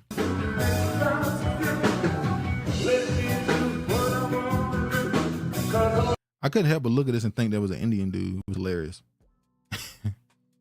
Cultural impact. Speaking of cultural impact, I want to show this article. That was. Hold on.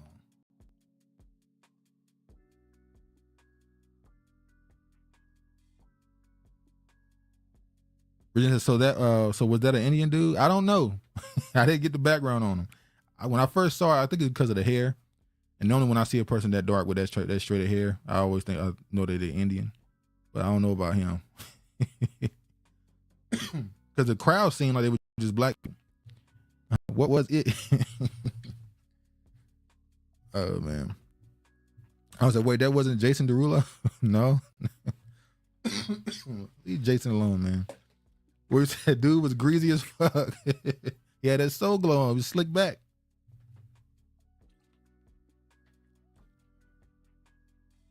He had it slick back. He had fried, dried, and laid to the side. All right, let me show this now. Viral YouTube dating series Pop the Balloon lands live Netflix order Yvonne Orji to host. People said, wait, he was Indian? No. I don't know if he was Indian. I'm saying he looked Indian to me. But it might have been a black dude, but I don't know. It's like an Indian dude to me. The nose and stuff like an Indian dude. But that Pop the Balloon show on YouTube is getting a live order. But the original host of the show, the African lady on YouTube, will not be hosting this. They're gonna get the girl, the woman from Insecure, to host it. And she also played in that the Blackening movie. Pop the Balloon is a viral dating series that has been set up on Saturday Night Live. The Arlette Amulai created series has begun on YouTube, will now get its own live Netflix version. The streamer has ordered Pop the Balloon Live, a reimagined version of the digital series that will air every Thursday at 8 p.m. For April 10th. And the dating experiment single test their chemistry. We already know how it go.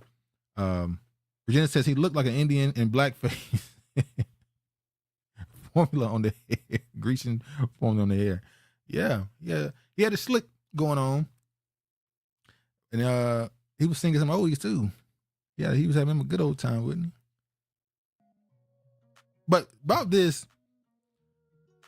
I don't want to say that she used the culture to gain some level of something here, because she never hid her ethnicity, and she would have whole shows dedicated to Africans. But it definitely seemed like if she had an African lineup, she would make sure to choose an African person to be the option. So I want to say she exploited black culture. Y'all love making Nigerian rich. We going from forced labor with white Americans to working for the African who betrayed us. Exploited. I can't say she never hid her ethnicity. Like the dude who runs what's the name of it? He finally changed the name. Comedy Hype. The dude who runs Comedy Hype absolutely hid his ethnicity. He never said what he was until later on when he finally put his real name up. Then he finally changed the name to Hype Plus, because they never talked about comedy, and people for years was ranting and raving against him. Like, bruh, you're called Comedy Hype and you never talk about comedy. You're always talking about drama. Just change the name. It's not a comedy page. And then I saw this. Says he definitely exploited. They didn't pop without those of us degrading our own people. Now that's true. I would like to look, if I looked up the most viral moments, how many of them included Black Americans, would you say? Of the most viral moments from that YouTube show, how many of them were Black American involved? But yeah, the folly of so-called foundational Black Americans is a majority, possibly. So-called foundational Black Americans may tell themselves they are noble protectors of ancestral legacy. They are in fact little different from European groups in this country that conceptualize white privilege and try to preserve it for exclusive groups. What up, Brilliant? Pieces to the god and goddesses. Pop the balloon, sad and low vibrational. Got a live show. They got the bag, so as long as they get the bag. So it is what it is, man. I will say, some of y'all be saying y'all don't watch these so-called low vibrational shows, but the numbers say otherwise. I'm not saying y'all in particular. But for people to get on the internet every day ranting and going against these so-called low vibrational shows and these shows that have a bad image, put a bad image on us, they get numbers. The same way we talked earlier about Stephen A. Smith, and clips that he's talking about LeBron, he getting way more views than when he's talking about actual sports. So, you know, I'm just going to say, well, we don't believe you. You need more people. Honorable SNL didn't need to add an African character. It wasn't needed. Well, but I saw this right here, and I've noticed in the last couple of months, I've been seeing a lot more articles written about this topic here. It says, bag, they're getting paid. I watched African Americans review of it. I never gained her channel one view. Well, see, you're still a part of the view economy of that content. Hold on, you can't say you're not gonna get no Nigerian whatever paid because you're watching through an African American. They're watching it, so you're getting views off of that. Still, it all comes back to that. The more you watch it, the more it's pushed out to the masses. The more the audience grows. You're still giving them the benefit, so you may as well watch it directly. But I'm not gonna read this article, but I'm seeing a lot of hit pieces on the politics of Black Americans. And I saw this one. He filed this under racism. By the way, this article is filed under racism on this website. So he's calling these Black American people who have this belief racist. So he went through a whole thing about the history and how Black Americans and how they're tied to these other people, and how separating from them is just a negative thing to do, and there's no benefit for it. Anybody who do this is being, xenophobic or whatever. And I'm seeing more and more of these articles and posts popping up And I'm confused because they keep telling us it's just an online thing and it's not real. It's not in the real world. So just ignore it. Now y'all writing full articles dedicated to it. Brady says the algorithm are for sale, completely monetized. Well, that's true. You can spend money for views, definitely. I'm not talking about view botting. You could pay some money and just Logan, I think it was Logan Paul, changed YouTube forever. Right now on YouTube, if you truly if you want your channel to grow, if you can pay to make your videos ads, and 2K would, let me say 2K, YouTube will do what they used to do, which is push your videos in the algorithm to recommend it to people. Now you pretty much got to pay YouTube to push your videos into the algorithm to recommend it. So you could pay a couple dollars and you're guaranteed a certain amount of views on your videos. It's kind of stupid. Arnold says, no, it's not the same. How many times some repost other videos and gain millions of views and the creators get nothing from it? Well, what we talking about? Because we're talking about Twitter now or X. If you repost somebody's stuff and you get 30 million views and their original post got 500K, that's still counted as their views. It's counted towards them, not you. Williams said the Democrats and black immigrants are trying to get in front of the FBA stuff before 2026, 2028. Yeah, because they've always critiqued it and disagreed with it. That's besides the point. But normally they would critique it on their own private timeline or whatever they were doing. Now they're trying to control a narrative in the media. I could say they try to do that too when they called anybody who support this bots from Russia. So it's not really new. Arnold says him and that suicide forest changed YouTube forever. Forever changed it. I remember I saw plenty of content creators flat out quit after that because they said, look, if you're in it for money, yeah, you probably should quit. But a lot of people who were making money off of this, and this is how they were making a living, they quit after that. And then the stuff or something like that, you had a bunch of comment section leaving timestamps when the kid was in a certain position to, their depraved minds. And that led YouTube to, because YouTube used to be where if you watch a video about somebody, the recommend section next to the video will be just their video. It'll be constant videos the same way.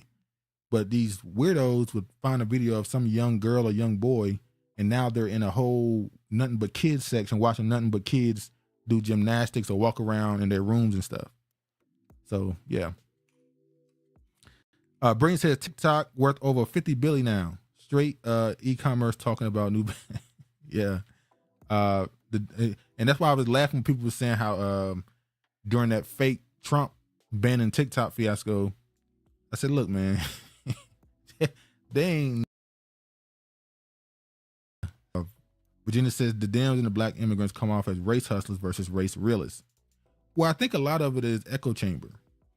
If you listen to a lot of these people that talk about that FBA ADOS stuff, a lot of them just they want to just believe that it's not a growing percentage of people that believe it.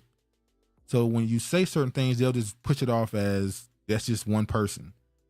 And I keep saying in real life, when I was growing up, I had people that said things similar that didn't have there was no such thing as this term ADOS FBA. But it existed. People were saying this stuff for decades. They just didn't have a political viewpoint of it. It was just this feeling. Anima says, William, that's not going to work, which means they're seeing it growing from college campuses in the political sector. Let me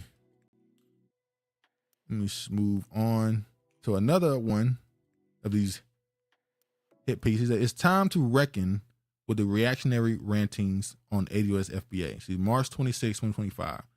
Black Agenda Report page.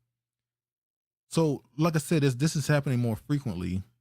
And hey, I have no problem with people giving their political opinion. But some of this is disingenuous because y'all are making these articles based off of X comments of random people. Now, this person not random here, but some of these comments he's putting in this, it's just random people, and they're using it to paint a belief on everybody who associates with it at all. This is why I call them hit pieces. Get some popcorn and grow some plants. Don't let the folks stress you out. Well, I've been seeing, if y'all notice, I'm pretty sure y'all seen it across social media. What's they call it? Line dancing? I've been seeing a whole bunch of viral line dancing videos down south, especially of them dancing to house music. I don't know if it's just a trend on the internet or if it's actually something that's going on real big down south in like South Carolina, Georgia, places like that. But that's kind of the whole we don't care what's going on, we just gonna dance. We just gonna dance. Which is funny because I remember last year there was an article I read where it says that a lot of the southern audience is moving away from hip hop. That was the reason why you weren't seeing as many number ones in like 2023 and stuff, because a lot of people in the South are starting to move away from the rap, hip hop, really the trap sound, honestly. Where them fans at? Oh yeah, it's going viral like crazy. And it's not really just the older people. It's a lot of the 20-year-olds out there doing it. So it's definitely something that seems to be growing more and more. I hate the trend, by the way, of them doing those line dances and deciding to take a hip hop song, change the beat up, and put a white country singer on it. Like, you can go get a black country singer. Like, come on. If you want to make a country themed situation, you don't have to use a white person. Alma says that we need to ask Trump for the executive order that defined freedmen, African American, ADOS as a separate black people group from black immigrants. Well, they already tried to do that on the census, and the Pan-African groups came against it. They got it pushed off. So, Ray said, if I see any guys fan dancing or playing pickleball, you gay respectfully. They should. Hey man, they out there dancing with women though. Can you be called that if you dancing with women? William says, might as well let R. Kelly out. We need some new stuff. He still got it. You can go listen to it. Alma says, it's not a trend. People here in Connecticut, blacks are having practices at the Boys and Girls Club. Yeah, if I'm saying, like, it's like real people are hosting entire getting paid to teach people how to do it. Like I said, older, younger, it's growing and growing. So I will say this too. It is kind of funny, and this may not be tied to it at all, that you have a tour coming up about cowboys, and this is a thing that's trending. So I'm just gonna leave it there. Regina says, "Shoot, white people ain't never gonna let left black behind. I already see videos of the whites doing the dance. Oh yeah, it was on the way quick. You see the white people now saying they invented jazz. By the way, the whites are saying they started jazz." I mean, my family just went discussing last night how we still rock R. Kelly music. Hey, that song he did from jail, that cover of Residuals, that went viral.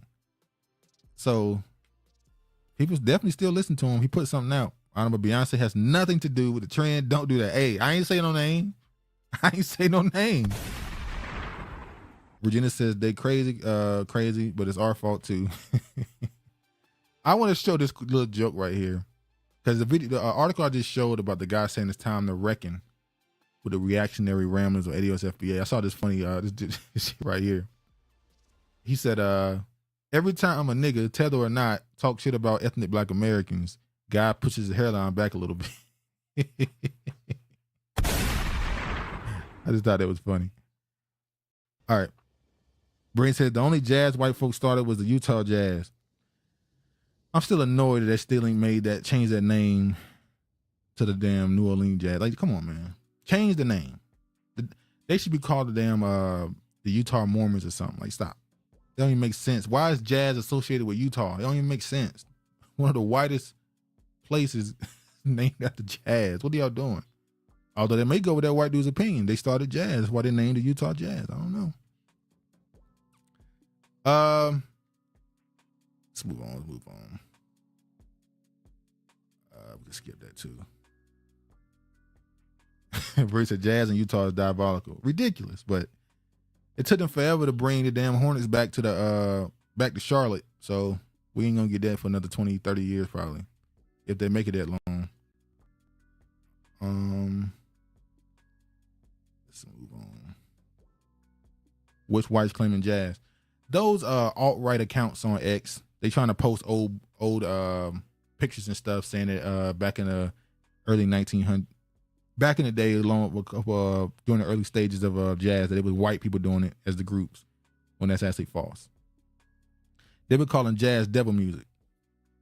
Jazz really come from, Well, they try to say jazz came from ragtime. German Irish. All right, let me show y'all this too. What we got? Yeah, okay, we gotta move to this too. Yeah, here we go. This is a serious topic.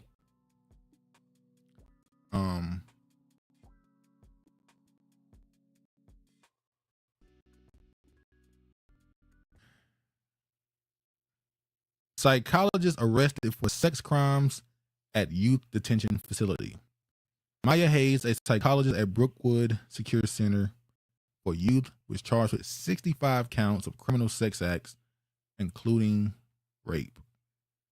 So this, who's a psychologist, was supposed to be treating these young boys, but she was doing more than just treating them mentally. Now, obviously, when these type of things happen, it's not the same reaction as when it happens with the young girls, because there's just a different mindset. When it's a young boy, a young teenage boy who end up in a situation like this, but it should be looked at the same way. Yeah, where he said 65 of them. Yeah, it was. Yeah, she was busy. It says, and what's crazy is her co-workers knew about what was going on and was kind of making jokes about the situation. An associate psychologist at Brookwood Secure Center for Youth was arrested and charged with rape and sexual crimes involving 8 victims at the State Youth Detention Center between 2020 and 2022. Dr. Maya Hayes, 46, of Albany, was arraigned Friday before Judge Brian Herman at Columbia County Court. She was indicted by a grand jury on 65 counts of criminal sexual acts, including 3 counts of rape, according to Columbia County Chief, Assistant District Lead Prosecutor on the case. The indictment identifies 8 victims between the ages of 16 and 18, whom Hayes repeatedly targeted between 2020 and 2022, according to bots. The investigation that led to her arrest began in December 2022 after unspecified contraband was found at Brookwood. It was conducted by the Justice Center, in which investigates allegations of abuse or neglect on individuals with special needs. State police and Columbia County District Attorney Office were also part of the investigation. Empress says, shut the whole place down, William. I don't trust female psychology. So these are the number of youth held in the state-run juvenile center soared in the years after New York raised the age of criminal responsibility to 18, according to the recent state comptroller audit. The state's 3 secure youth facilities, Brookwood, Groshen, and Secure Center in Orange County, and yada, yada, yada, saw a 200% increase in population from 2019 to 2022. That spike led to an increase in incidents involving assault, contraband, self-harm, employee misconduct, and the use of physical restraint, according to the audit. I should go back to this. It housed male and female offenders who committed certain violent felonies before they turned 16 and were convicted and sentenced to adult criminal court or via family court as part of the changes enacted by raise the age legislation that may remain in custody up to 21, depending on the crime. All right. So they skipped the contraband and focused on the sex crimes. Them folks wicked. Well, no, the reason why they found out about the sex crimes is because they found the contraband. So you find one of these dudes or the young dudes with contraband, and you ask them how they got it. You find out how they got it, and then you got to find out why is she giving it to them? Why is she helping bring this in? And then it's like, oh, because you're doing that. There's a thing called, let me look this up right quick. Track.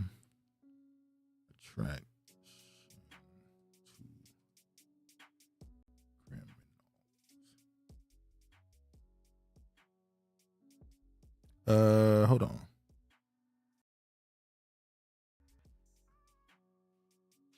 I think it's called hybristophilia. Is that what it's called? Basically, people that have an attraction, women typically, but men, people that have an attraction to criminality. We know that happens in prisons. You look at any of these prison dudes that tell stories from prison, they always talk about the female guards and how they interact with them, and you always say, how the hell you go to a prison and end up doing something with one of the damn prisoners? You see the same thing with people, women that write men in prison. Dudes do it too, write women in prison. You're like, why are you talking to somebody that's serving 20 years Some people do it just to have conversation, or, whatever, all their reasons.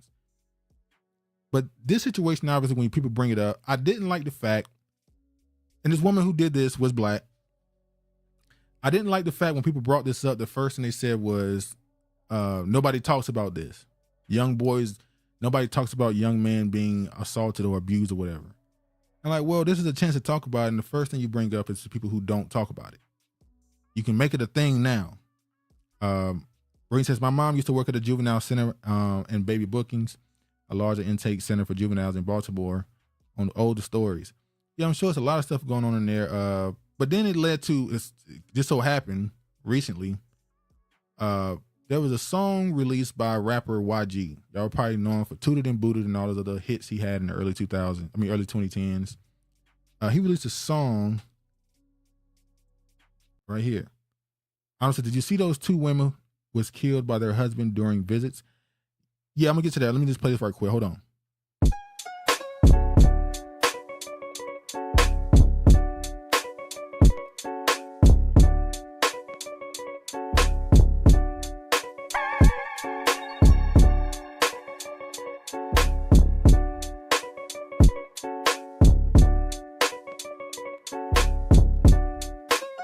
When I was young, I got raped.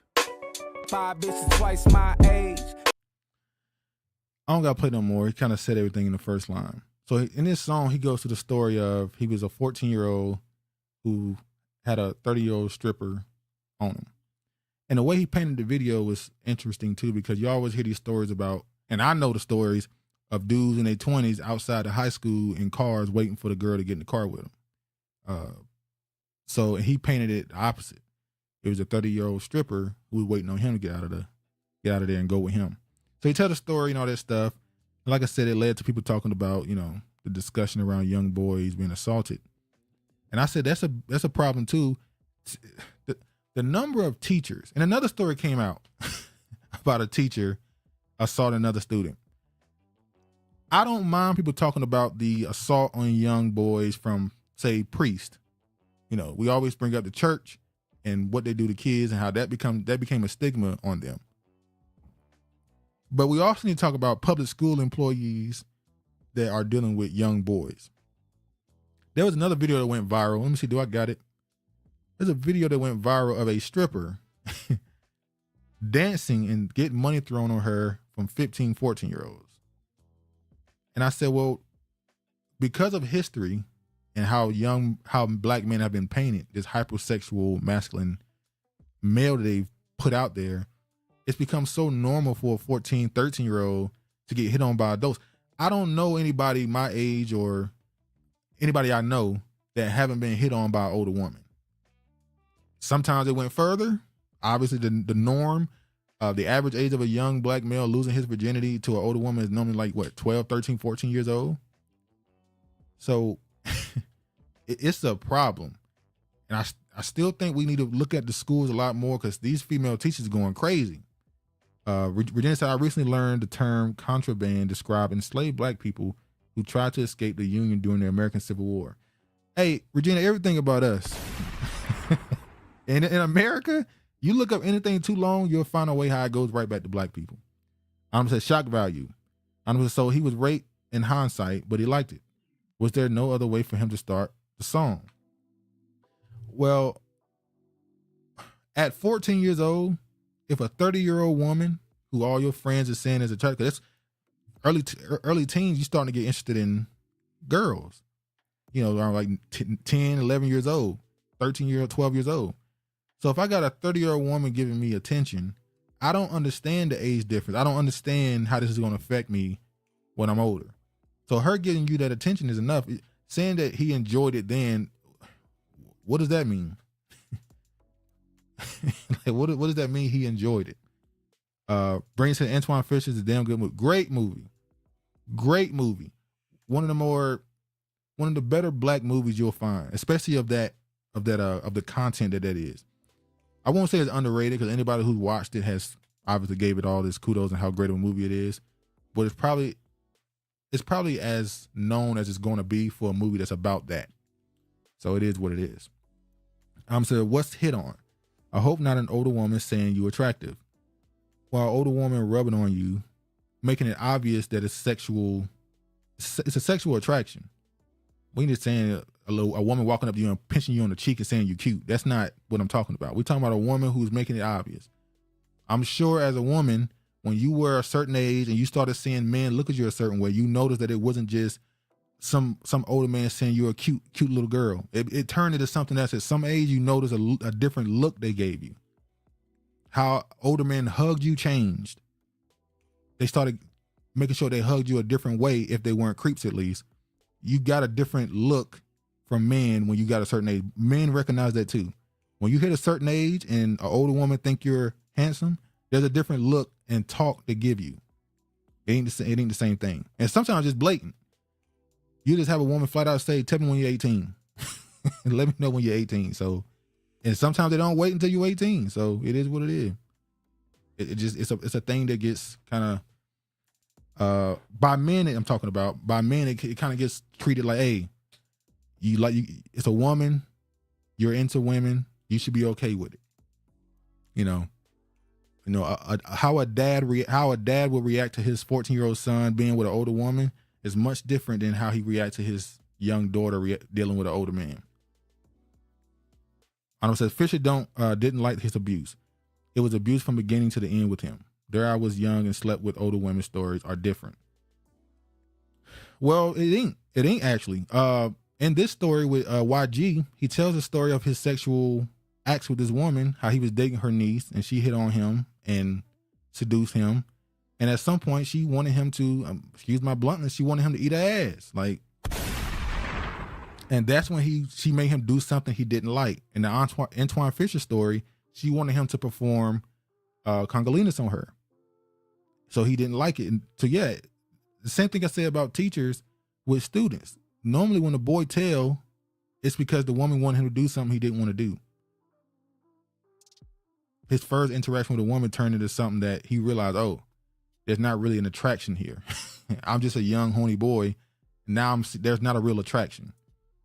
Braden says older women are aggressive as fuck, especially when you're handsome. Bruh. Yeah. Virginia says, yeah, this is a deep, deep conversation about the rape of boys by women and even more diabolical implications on the male psyche and societal's failure to protect young males with all the talking points. Well, yeah, and NYG and young man who end up in a situation where you're dealing with, he was dealing with a stripper. So it was even further down the, line of what she probably was doing with him. That changes how you view a woman. If you're 14 years old and you're dealing with a 30-year-old woman, by the time you're a certain age, your sexual appetite gonna be just different. Like, unfortunately, you got a lot of people by the time they 19, 20, they burnt out. They absolutely burnt, they turned out. So for the rest of their life, that's why I always laugh when I hear somebody. I'm not saying that. I'm just saying whenever I hear somebody say they are celibate publicly, oh, you been busy, ain't you? I'm Saduk, got a story to tell you. I ain't got no story. But let me move on. But shout out to him for here's the video. Let me show this video. Here's the video. I got it.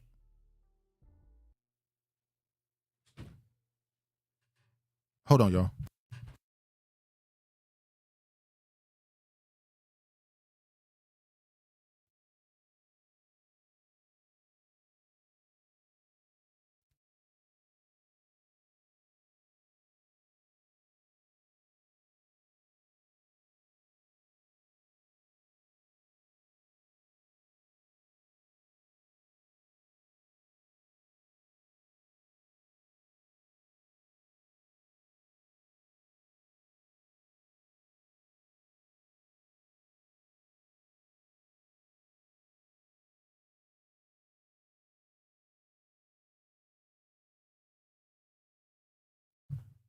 All right, I'm back, y'all. I would like to know the race of the woman who forced herself on him. Well, in the video, she black. So, I mean, I'm assuming he doing the same thing that happened in real life. Ashley said, what the fuck is that growing on the ground? Yeah, so this guy was talking about a story. This is the video I was talking about. This grown woman, stripper, is in here dancing, getting money thrown on her by these young teenage boys. And I remember there was a backlash for, I think it was Bootsy, who said that when his son turned a certain age, he had a woman give his son oral sex. So he paid a woman, a prostitute, to be with his like 14-year-old son.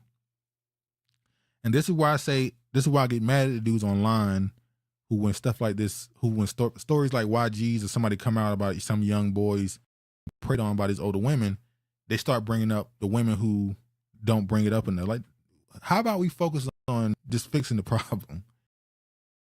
The fact that some men will absolutely put their this and think that it's something to be proud of. What the fuck are her parents? Brilliant. There was a lady that came up to me and my wife and said, "Excuse me, ma'am, I just love everything that your husband has going on. You look good and everything, but I really like what he has going on." Hey, and then the world we in right now, how things are shifting. Hey, bro, they're gonna be asking, "Do you need another wife?" They're gonna be asking for be sister wives. I said, "This is who paid for this stripper?" The matter, and that's what I was about to say. Now I've seen stories of women paying strippers to dance on their sons, but I don't know if it was a mother or a father in this story right here. Hold on, y'all.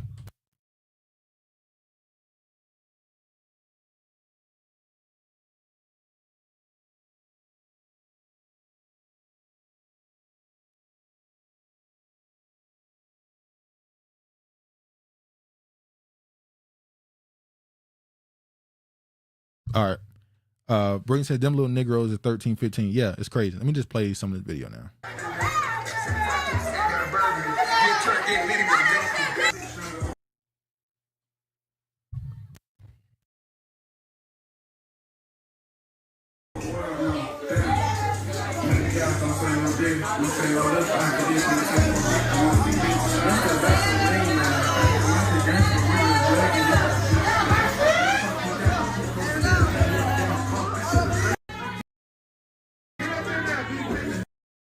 That's a grown man right in the house with him. So now when these young boys get older, and I said this is when we start talking about the unfortunate impact this have, where some young men will grow up and this is how he view all women. So every woman is a hoe, every woman is just sex to him. And so people will raise these young boys up to have their prostitutes and strippers, and they're surprised why.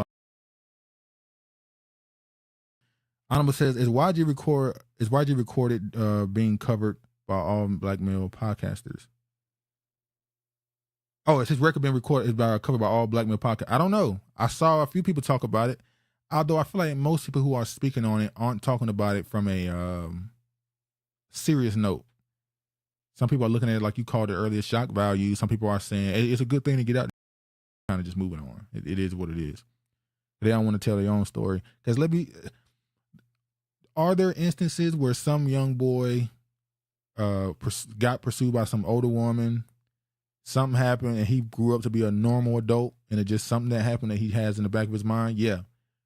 But a lot of times it ain't a positive experience for when you see these teachers and stuff, a lot of this stuff don't be positive experiences, it should never be considered a positive experience though. Ashley said, where are their parents like deadass, and why is there a double standard when it comes to boys? Well, double standards exist and they should exist, but because there are different responsibilities on both genders. So there should be a difference in expectations sometimes. That's just my personal opinion. These are some of the instances where it's going to come up because the boys are expected to be at an early age, be able to hold responsibility. And let's be honest, there's this thing where some people are scared their son going to be gay. I'm just saying it. Some dudes will have that fear. And so as early as possible, they put their son in an environment where he can be around women and something sexual. That's a real fear for some dudes. That's why they do stuff like this. And it happened to them. So they're putting it on their son, and their son will get older and he have a kid, he gonna put it on his son, and it becomes a generational cycle. I don't say they seem disinterested. Well, most of them don't know what they're looking at. 13-year-old boy don't know what's going on. Virginia said, that's terrible on so many levels. Sheesh. So we need double standards. I hate people trying to make men and women equal. I agree. In some ways, we supposed to be different. It's different. There's different way how a man and a woman gonna raise up their daughter and what the expectations and stand out late and when they can do this and that is gonna be different from their son. It's just, it is what it is. Virginia says spells, rituals, sacrifices, and folks do it to themselves versus blaming others. Yeah, yep. But hopefully, people who are much more qualified to speak on this on a deeper level. As I always give a shout out to Dr. I'm sorry, what's his name? Hold on. Wrote the Man Not for black males.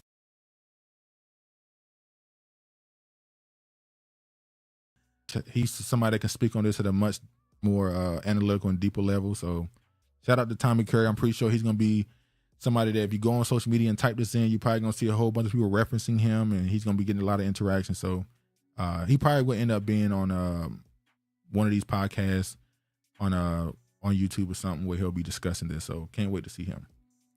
Ashley says double standards, meaning people see this as okay for young men, and that's what I mean in this context. Oh, yes.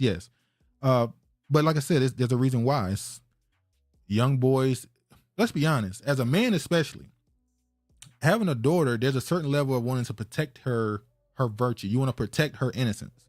While with a young boy, you want him to be the one who's the one who's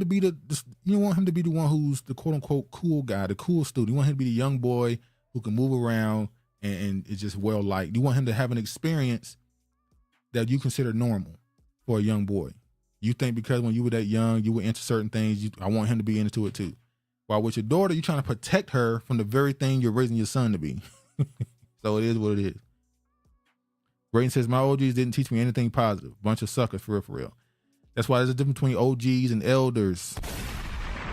There's too many OGs, not enough elders. We got this like 3 community. Yeah, Tom. Anima says, Virginia, the only spell and ritual over this community gets. Let me show this too, because I didn't want to just point this as just a black problem. I want to show this right quick. Do you have your license on you? Tonight. Yeah, I'm gonna explain. I'm sure you're confused. I'll explain it to you. Don't gotta watch the whole thing. This is a teacher being arrested for having a sexually assaulting her 15-year-old student who she's in the car with. Well, not the one in the car with, I'm sorry, but she's sexually assaulting a 15-year-old. Yeah, everything's okay. We just need to talk to you at the store, that's all. Nothing else on your pocket right now, anything else? My phone. Just your phone? Okay. Okay. Listen to what he's about to say. The other side. Hold on. I get it, you're getting a lot of questions. So scared. Yeah, everything's okay. We just need to talk to you at the store, that's all. Nothing else on your pocket right now, anything else? My phone. Just your phone? Okay. I'm trying to get to a particular part. Sitting back in this car on the...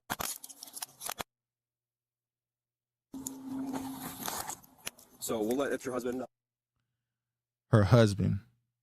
This teacher, I think she's 20 something, has a husband, and she's running around with a 15-year-old boy. And I always think that when older women get with younger boys, the psychology people have towards the older person isn't the same as when it's a grown man. There's that double standard we talked about. The old man wanting to be with a young girl is a creep trying to call herself trying to be attracted to the quote unquote pure, untouched young girl. While with an older woman is seen as not quite as a negative. I always thought that maybe women who do stuff like this have some level of arrested development where they still are in this stage where they can only mentally, same thing with the men, they can only mentally be around younger people because that's where their mind is still. And said that's the bar, dude. Too many OGs, not enough elders. Honorable, not enough black men believe they can get old. They think they'll be young forever. Who are the elders? Well, that's now we start talking about the street culture. How you go on social media. I talked about it last week when we were calling people young YNs, young niggas, YNs, which is associated with gang, thug, criminal. So you got the young dudes are referring to a 30-year-old as unk. If you 30, they calling you unk. When I was growing up, an unk was a 40-year-old, like 40, 50-year-old. It was different. Now, if you over 25, they're calling you unk. So it's the same thing that happens in the street life when they tell black men in certain environments are not expected to make it past 25. So a lot of these people are 19, 20-year-old is an elder. That's an OG now. The 19, 20-year-old dude in the streets of Chicago or of Florida, in certain environments, they are the OG. They're the ones that the 13, 14-year-old look up to. And the dude who's 30 years old, who left the gang stuff and telling them, to stop doing it, they telling him he washed up. Genesis Arrested Development. That's interesting and makes sense too. Well, yeah. Although that gives a little bit too much sympathy to the women, only giving that to them. Because with the men, we start, Peter Pan syndrome, the pedo stuff. But calling it Arrested Development just seems to kind of fit. Another quick story. Jury says Virginia compound must pay two families $750,000 for discrimination against black camper. This story, I ain't gonna read the whole thing. It's just funny. It's a black dude with a white woman. He get discriminated against, and now, so he got discriminated against on this camping grounds, and whatever happened, he sued. They get money, and the first thing that came to my mind is, so wait, a black dude married to a white woman got discriminated against by white people, and now the white woman is going to share the wealth of the lawsuit that he filed against. So she's going to reap the benefits of her racist, her culture's racism. She's going to reap the benefits of it. This story crazy. Agreed Duke elders. My dad was locked up. My granddad and uncle stood all the successful business owners. Yeah. Unfortunately, especially when you talk about the 80s, the crack era, it hit a lot of families hard. And unfortunately, a lot of us didn't have too many positive mentors. I mean, anybody can give you a warning. I always feel like an OG is a person that can give you a warning to what road not to go down. They can warn you, but an elder can give you an example of how to do it right. OG didn't do it the right way, so he don't know how it looked. He don't know how to do it. He can only warn you what way not to go. Honorable wait, call them unk is bad. If you young with a job and a car in my family, you get auntie and uncle status immediately. What? What the hell? So just being so you can get called unk in your early 20s, late teens, you're an uncle. You unk. That's crazy. When I was getting, you ain't an unk till you like 40, 45. That's when you unk. When you actually are middle-aged. Nowadays, you say you 40, they probably call you grandpa. I saw somebody, social media, these little dudes making jokes. Somebody said, man, I was 13 in 2006. They started calling a person old. 13 in 2006. Shit. That's called NBA, NHL, NFL, NBA. You get the picture. That's right. So because the culture she comes from was racist to her black husband, she's going to reap the benefits of that racism double. Hey, man. It is what it is. But then I saw this. A group of black people went camping and hiking, but they did it together and they had no problems. They were able to go out with their family and friends and walk and hike, and they didn't have to worry about nobody effing with them, running them out, trying to do something to them. Just able to mind their business and have fun. Beautiful thing to see. Anima says, yes, you are now contributing to the household and can give rise to the mall. Cool status. So I get it. You trying to say unk is a new thing people call somebody who they consider the cool uncle, like the cool uncle, the one you can smoke weed with or something, get drunk with. I'm joking. The uncle who's still a YN, as they call it now. All right. Run through a little bit of political stories. Not gonna stay on this. I don't know, yes, but no weed. the one that don't tell on you when you're doing something you got no business to your mom and daddy. All right. Representative Jasmine Crockett defends Governor Hot Wheels comments about Ovid amid seizure threat. Because we in these hot ass Texas streets, honey. That part. Y'all know we got Governor Hot Wheels down there. Come on now. And the only thing hot about him is that he is a hot ass mess, honey. So yes, yeah. They on her ass too. That Hot Wheels comment. Oh Lord. Hey, I respect how she tried to flip it though. She tried to say the reason why she called them Hot Wheels is not because he's in a wheelchair, but because she's talking about the transportation of immigrants out of the country. That was a nice flip though. I can't lie. She tried to flip it. I bet she could. Brayton says the Loving versus Virginia with historical case should be a movie.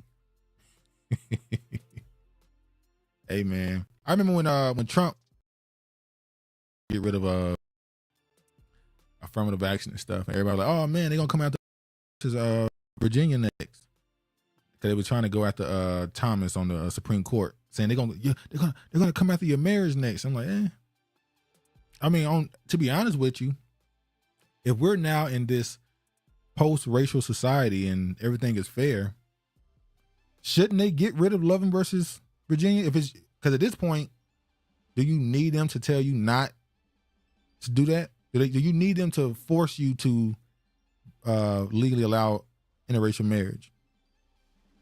Virginia says her co-play in Ratchet just because, but not using it as a useful weapon is annoying as hell. Keep said it is a movie.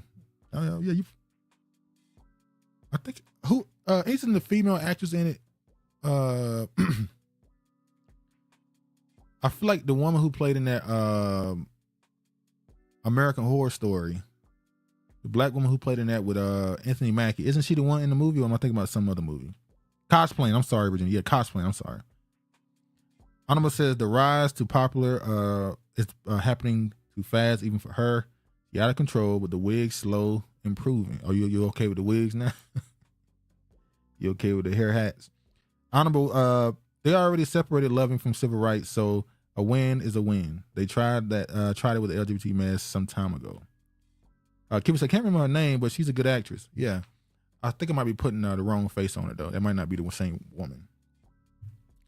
But they on Jasmine Crockett Tale, and I want to show y'all this right here. Y'all remember this dude, the Afro? Mr. Chairman, you have two. I'm gonna get his name in a second. It's him walking up to another representative, threatening him, putting his hand in his face.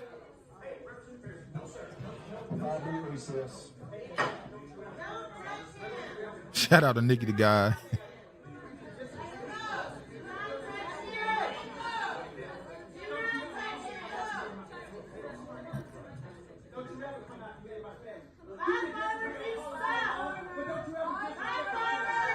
So he's saying that the other guy disrespected his family. So State Representative Justin J. Pearson, we talked about him a little while ago when him and old buddy got kicked out of the Congress hearing, and they ended up getting their seats back and stuff. But he basically, they were in a meeting, and he was trying to dissent from some voting of some bill, talking about Pearson, and the white congressman said, the white representative said, you can't say anything because you ain't been here. You ain't been here basically since December. You haven't been active in the talks. But Pearson said the reason why he hasn't been around because he's been dealing with his family because of the loss of his brother. So he got in his face and threatened to whoop his ass. Keep the Congresswoman Ratchet embodies all the negative stereotypes of black women. Virginia said Angela Bassett. Did you say American Horror Story? No, the one with Anthony Mackie where he was having a homosexual relationship with his friend through the video game. But I think that's the wrong person. I don't think it was her. I might be putting the wrong face on it. He said this guy's a film. Brilliant. Don't be eyeballing me. Honorable, don't we get to see what the other person said? Well, no, in this clip, they only show him approaching him after the fact. During the voting, the white guy said, you ain't been here to discuss this, so you shouldn't have an opinion on this now. So they didn't record that, but when he was about to approach him, and when he ended up approaching him, they posted that clip of that happening. But let me show this one too.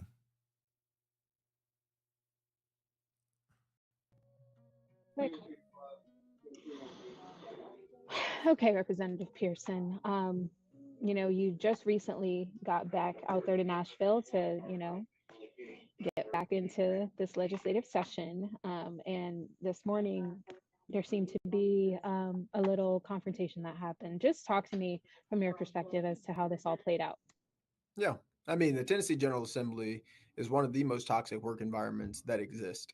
I actually have had a lot of support since we lost my brother coal mining to suicide from Republicans and Democrats. But in this committee, Representative Farmer was very disrespectful, dismissive of the pain. You think you gonna call that man Afro a wig? That's disrespectful. That's disrespectful. That we're experiencing, and was making it seem as though I had no right to advocate on behalf of District 86 because I've been taking care of my nephews and making sure that our family, my mom and my dad, were okay before coming back here. But this is a hard environment, and it's an impossible environment to grieve in. And that's why I had to take time to be with my family, to be in District 86. I've attended more meetings, more, unfortunately, funerals of people in our district, and have been able to participate more with our community in our district. And our jobs stop at the doors of this Capitol. And just to have a personal ad hominem attack against my family and against my brother in particular, who we lost, and that has shattered our entire life. He landed on thick now. Virginia says Black Mirror episode with Anthony Mackie. Her name is DeWanda Wise. Now I keep forgot it. The actress in the show Preacher. Her name is Ruth Nigga. Is that right? You said nigga? LOL. He's a phony. Honorable. It's strange that he has chosen this style today at his age, because it's on purpose. He's purposely choosing that to be. He wants to be associated with revolutionary, certain ideologies, which is why I said. I remember I had this discussion a while ago about when it comes to dating. We always talk about how the countenance of a person is judged. How you look is how people see you.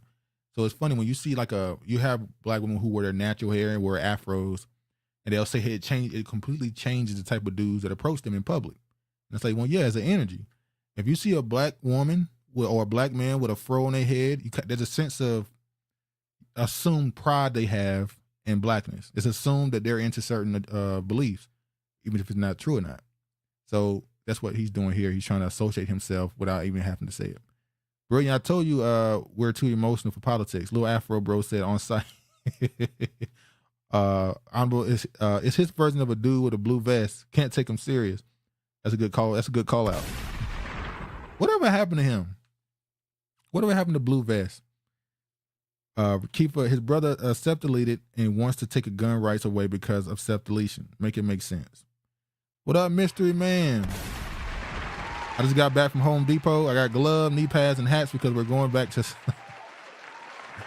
Keeper says he was on the Capitol steps with the other mixed guy who looked Filipino. They are fake. Yeah, I remember him. Yeah. We're going back to slavery. Oh, what up, mystery man? All right, I'm gonna run through these last things now. Brain says Tennessee, Chattanooga, home of the K, home of the Chattanooga Times, which eventually became the New York Times. Honorable Blue Vest living his best life at some rich Jewish man's house. Oh shit. Oh. I feel the rain.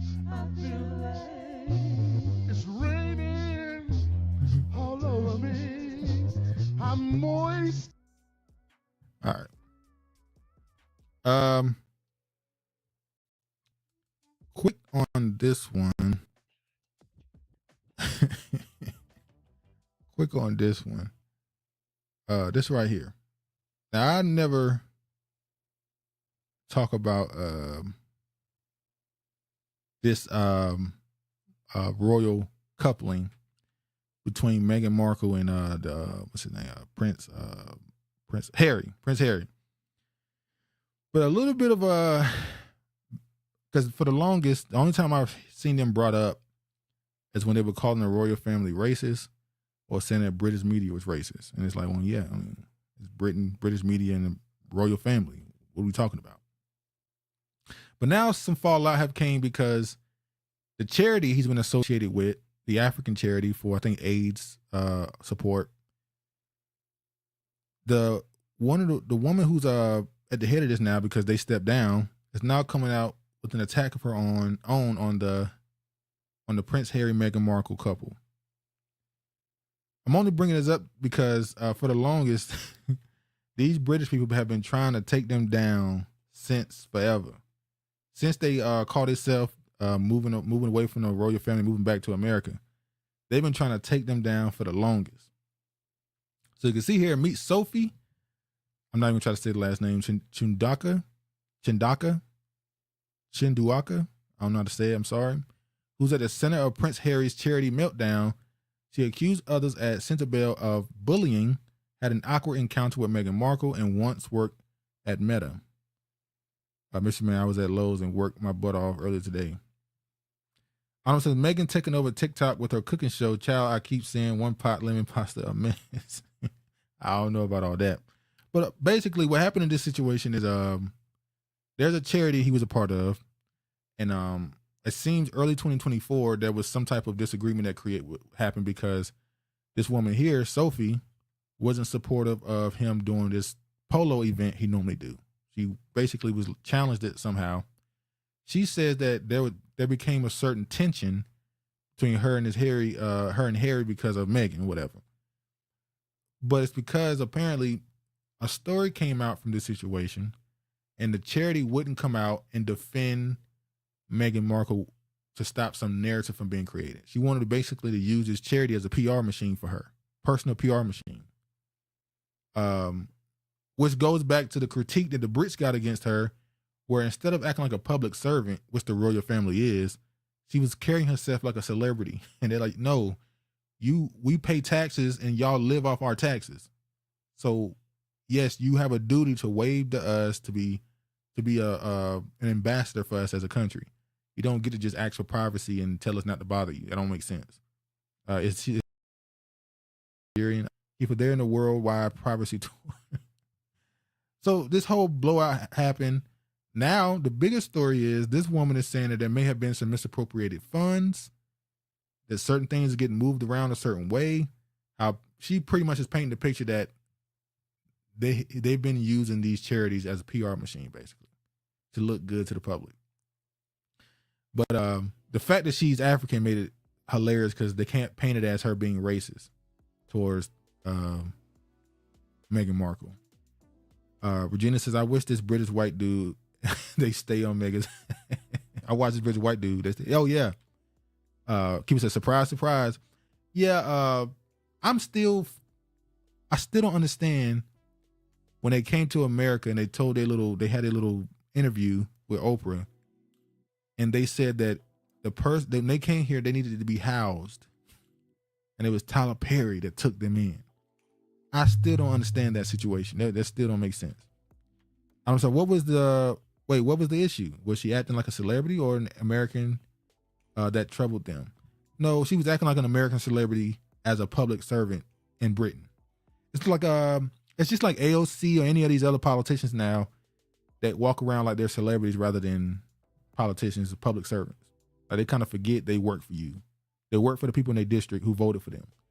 They start to act like it's a privilege to be around them, to speak to them.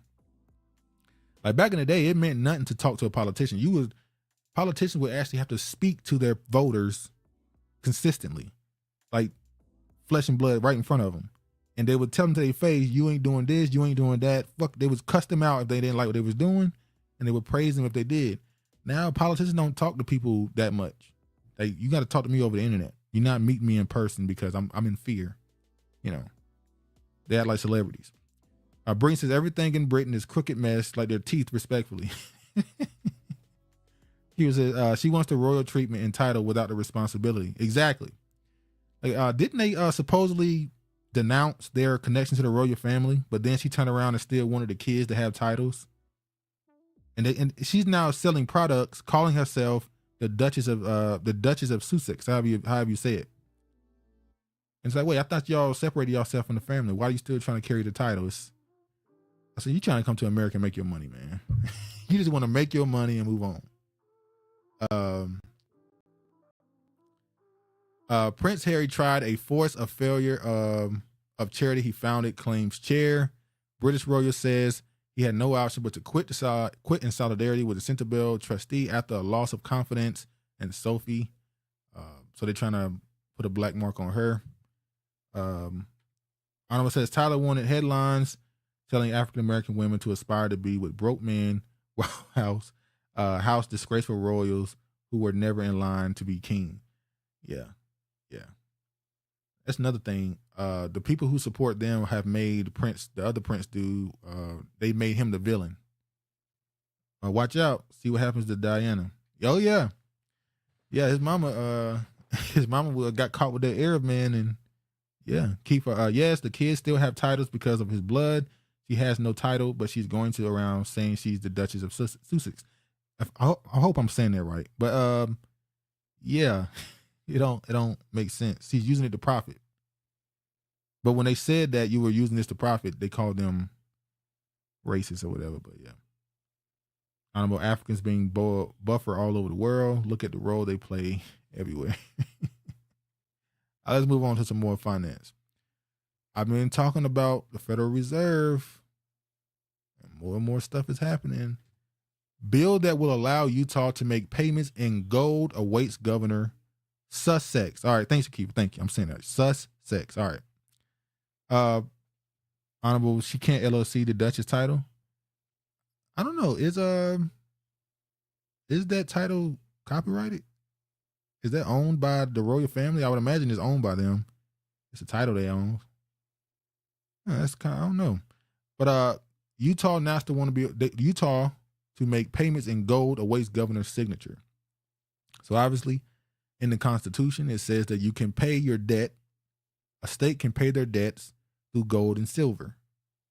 And Utah wants to sign that bill.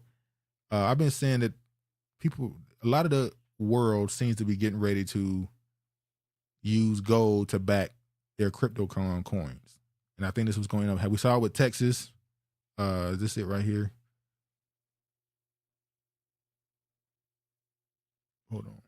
Oh, here you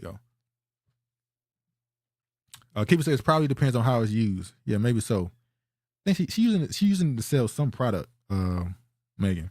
But safeguard your metals. Fully insured storage at a Texas bullion depository. So Texas is allowing people to put their gold into a storage. And Utah is now has a bill to make their payments in gold and silver on the table. We'll see how that goes and how that's going to grow across the country. Will that be something that continues to be done by other states, or is it just Utah being Utah?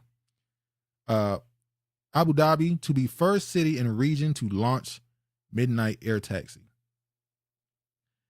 Is this the closest we've gotten to flying cars? They finally doing this. Mr. Man, time to buy Tesla stock. Flying, so pretty much air taxis.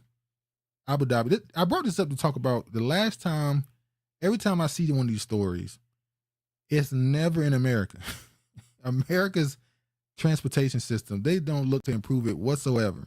They ain't introduced nothing new in at least 80, 90 years. I already talked about that. The Texas gold storage.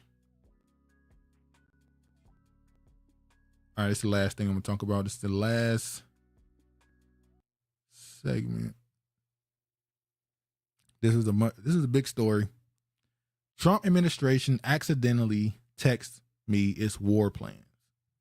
I'm gonna keep it. She's trying to sell pots, pans, and cookbooks.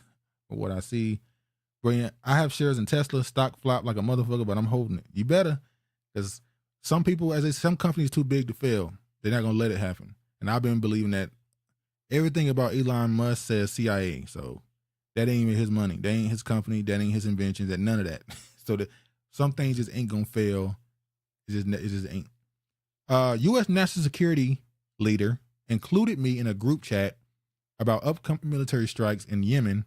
I didn't think it could be real. Then the bombs started falling. The story that the media is telling you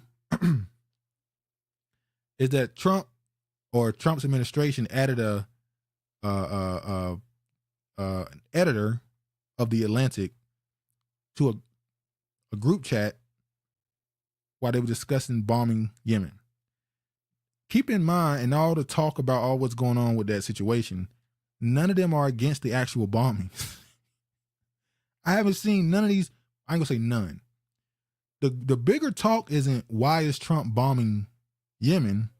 The talk is this is a threat to national security and that the security advisor should be fired. National security advisor should be fired. And I kind of agree. He's kind of terrible at his job if you letting editors in group chats talking about bombings. It is what it is.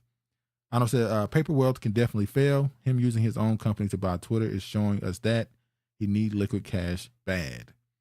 So would this story fall out? Trump stands by National Security Advisor Mike Waltz despite disclosure of military plans, saying he's learned a lesson. Trump said that even though the editor of The Atlantic was inadvertently added to a private chat about military plans, his presence had no impact on a military strike in Yemen. Now, the app they're using is pretty much an app created by an intelligence agency. The app it's supposed to be encrypted or whatever, but it don't seem like this was an accident. In order to add somebody to this group chat, it's a 4-step process to add somebody. So to me, it seems like Trump then purposely added him to this group chat. Because not only did they show war plans, they also showed text of them talking shit about Europe. I gotta go. Why is this editor on the phone? I don't think it was an accident. Once again, this is the CIA is the ones who the CIA, if I'm not mistaken, are the ones who gave the okay for Biden to use this app to talk about this type of stuff. I believe that this man was added to the conversation so that he could talk about this publicly. In these texts, not only they talk about the war and bombing Yemen, like I said, they was talking junk about Europe, saying they were freeloaders. Pathetic European freeloading. U.S. officials slam Europe in leaked chat. Hold on, let me get to this. I fully share your loathing of European freeloading. It's pathetic. This is how U.S. Defense Secretary Pete Hegseth described the continent in what should have been confidential group chat made up of the Trump administration national security heavyweights. The contents of the chat, which include U.S. Defense Secretary Pete Hegseth, Vice President J.D. Vance, Secretary of State Marco Rubio, and Michael Waltz, Trump National Security Advisor, were leaked by the editor-in-chief of The Atlantic, who found himself added to the discussion likely by accident. I don't believe so at all. It was on purpose. In the chat, which the U.S. National Security Council said appears to be authentic, the group discussed planned strikes on Iran-backed rebels in Yemen, which commenced hours later.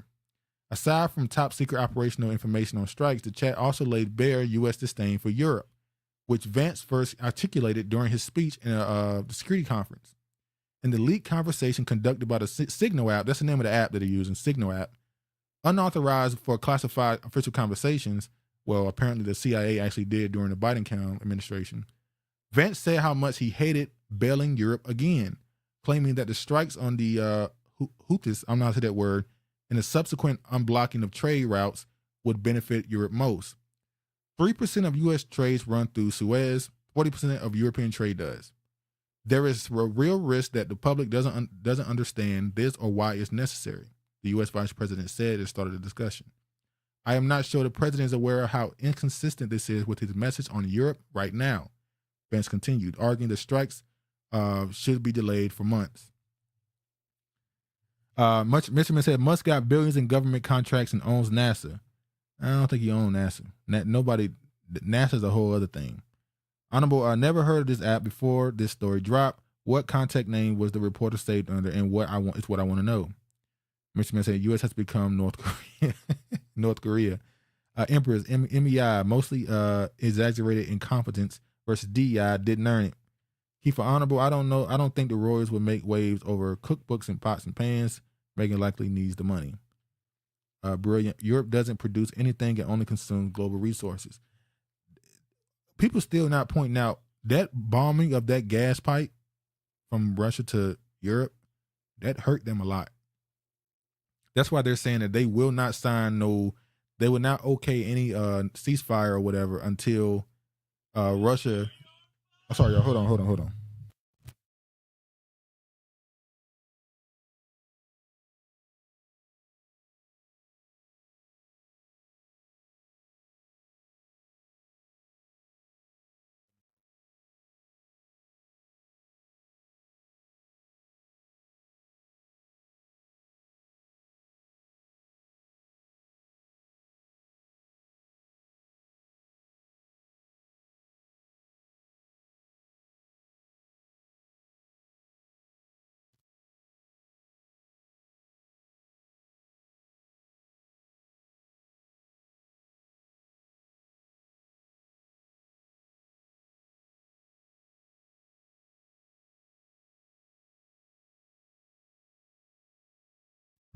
Sorry. Anyway, yeah, they're saying that they won't sign any, be a part of any ceasefire until Russia leaves Ukraine and admit defeat.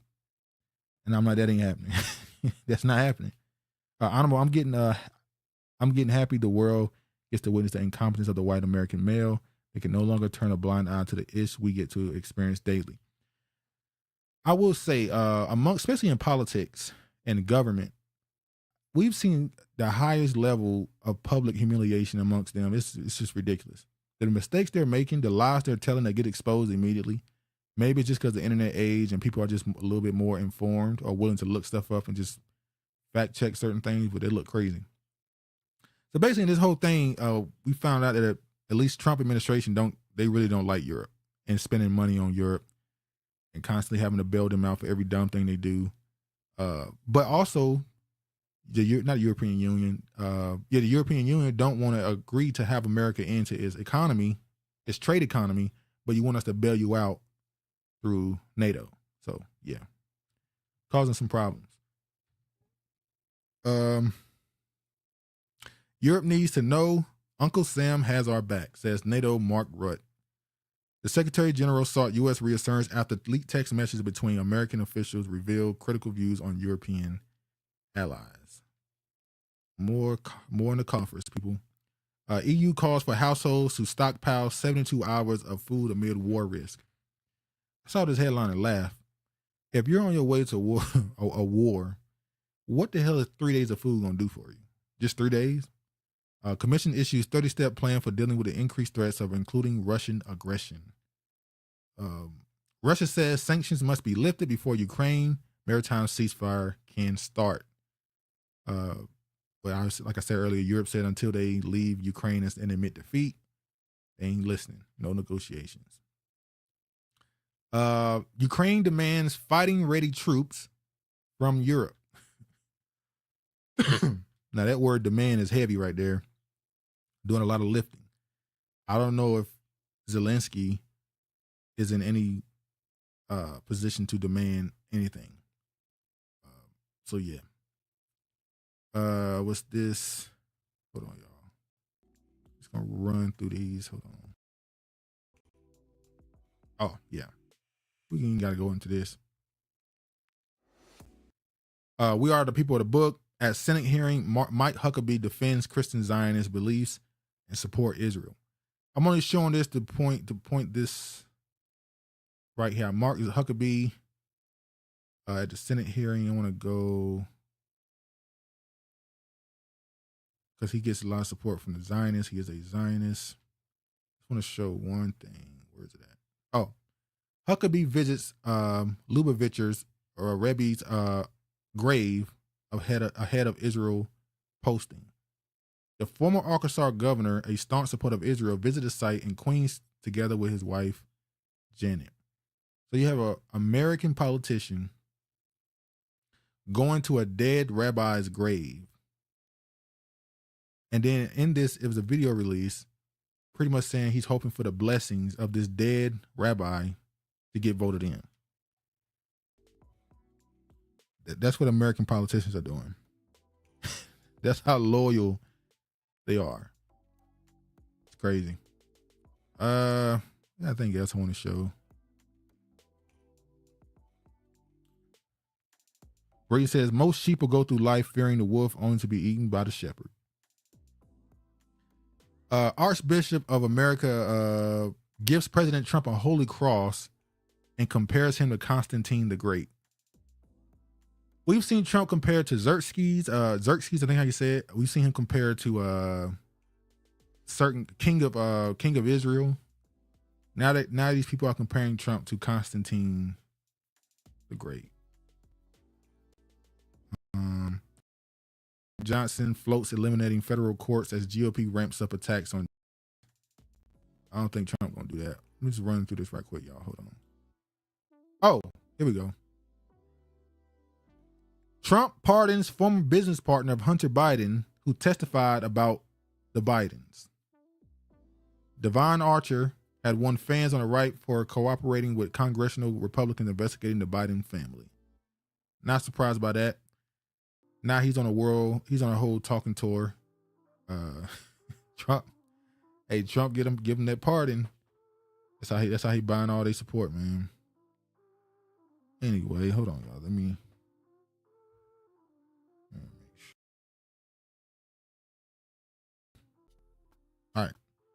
All right. Almost 3 hours out of this. That's long enough. I'm gonna let y'all get out of here. Into the conversation. Good show, Duke. Have a strong end, and everyone till the start fresh on Monday. Definitely got to start fresh on Monday. Be sure to like it on the way out. Share it if you can. Subscribe if you're not. As always, we appreciate the support. Thank y'all for coming through. Really appreciate it. And as always, y'all stay safe. All praise to the Most High. And peace, man.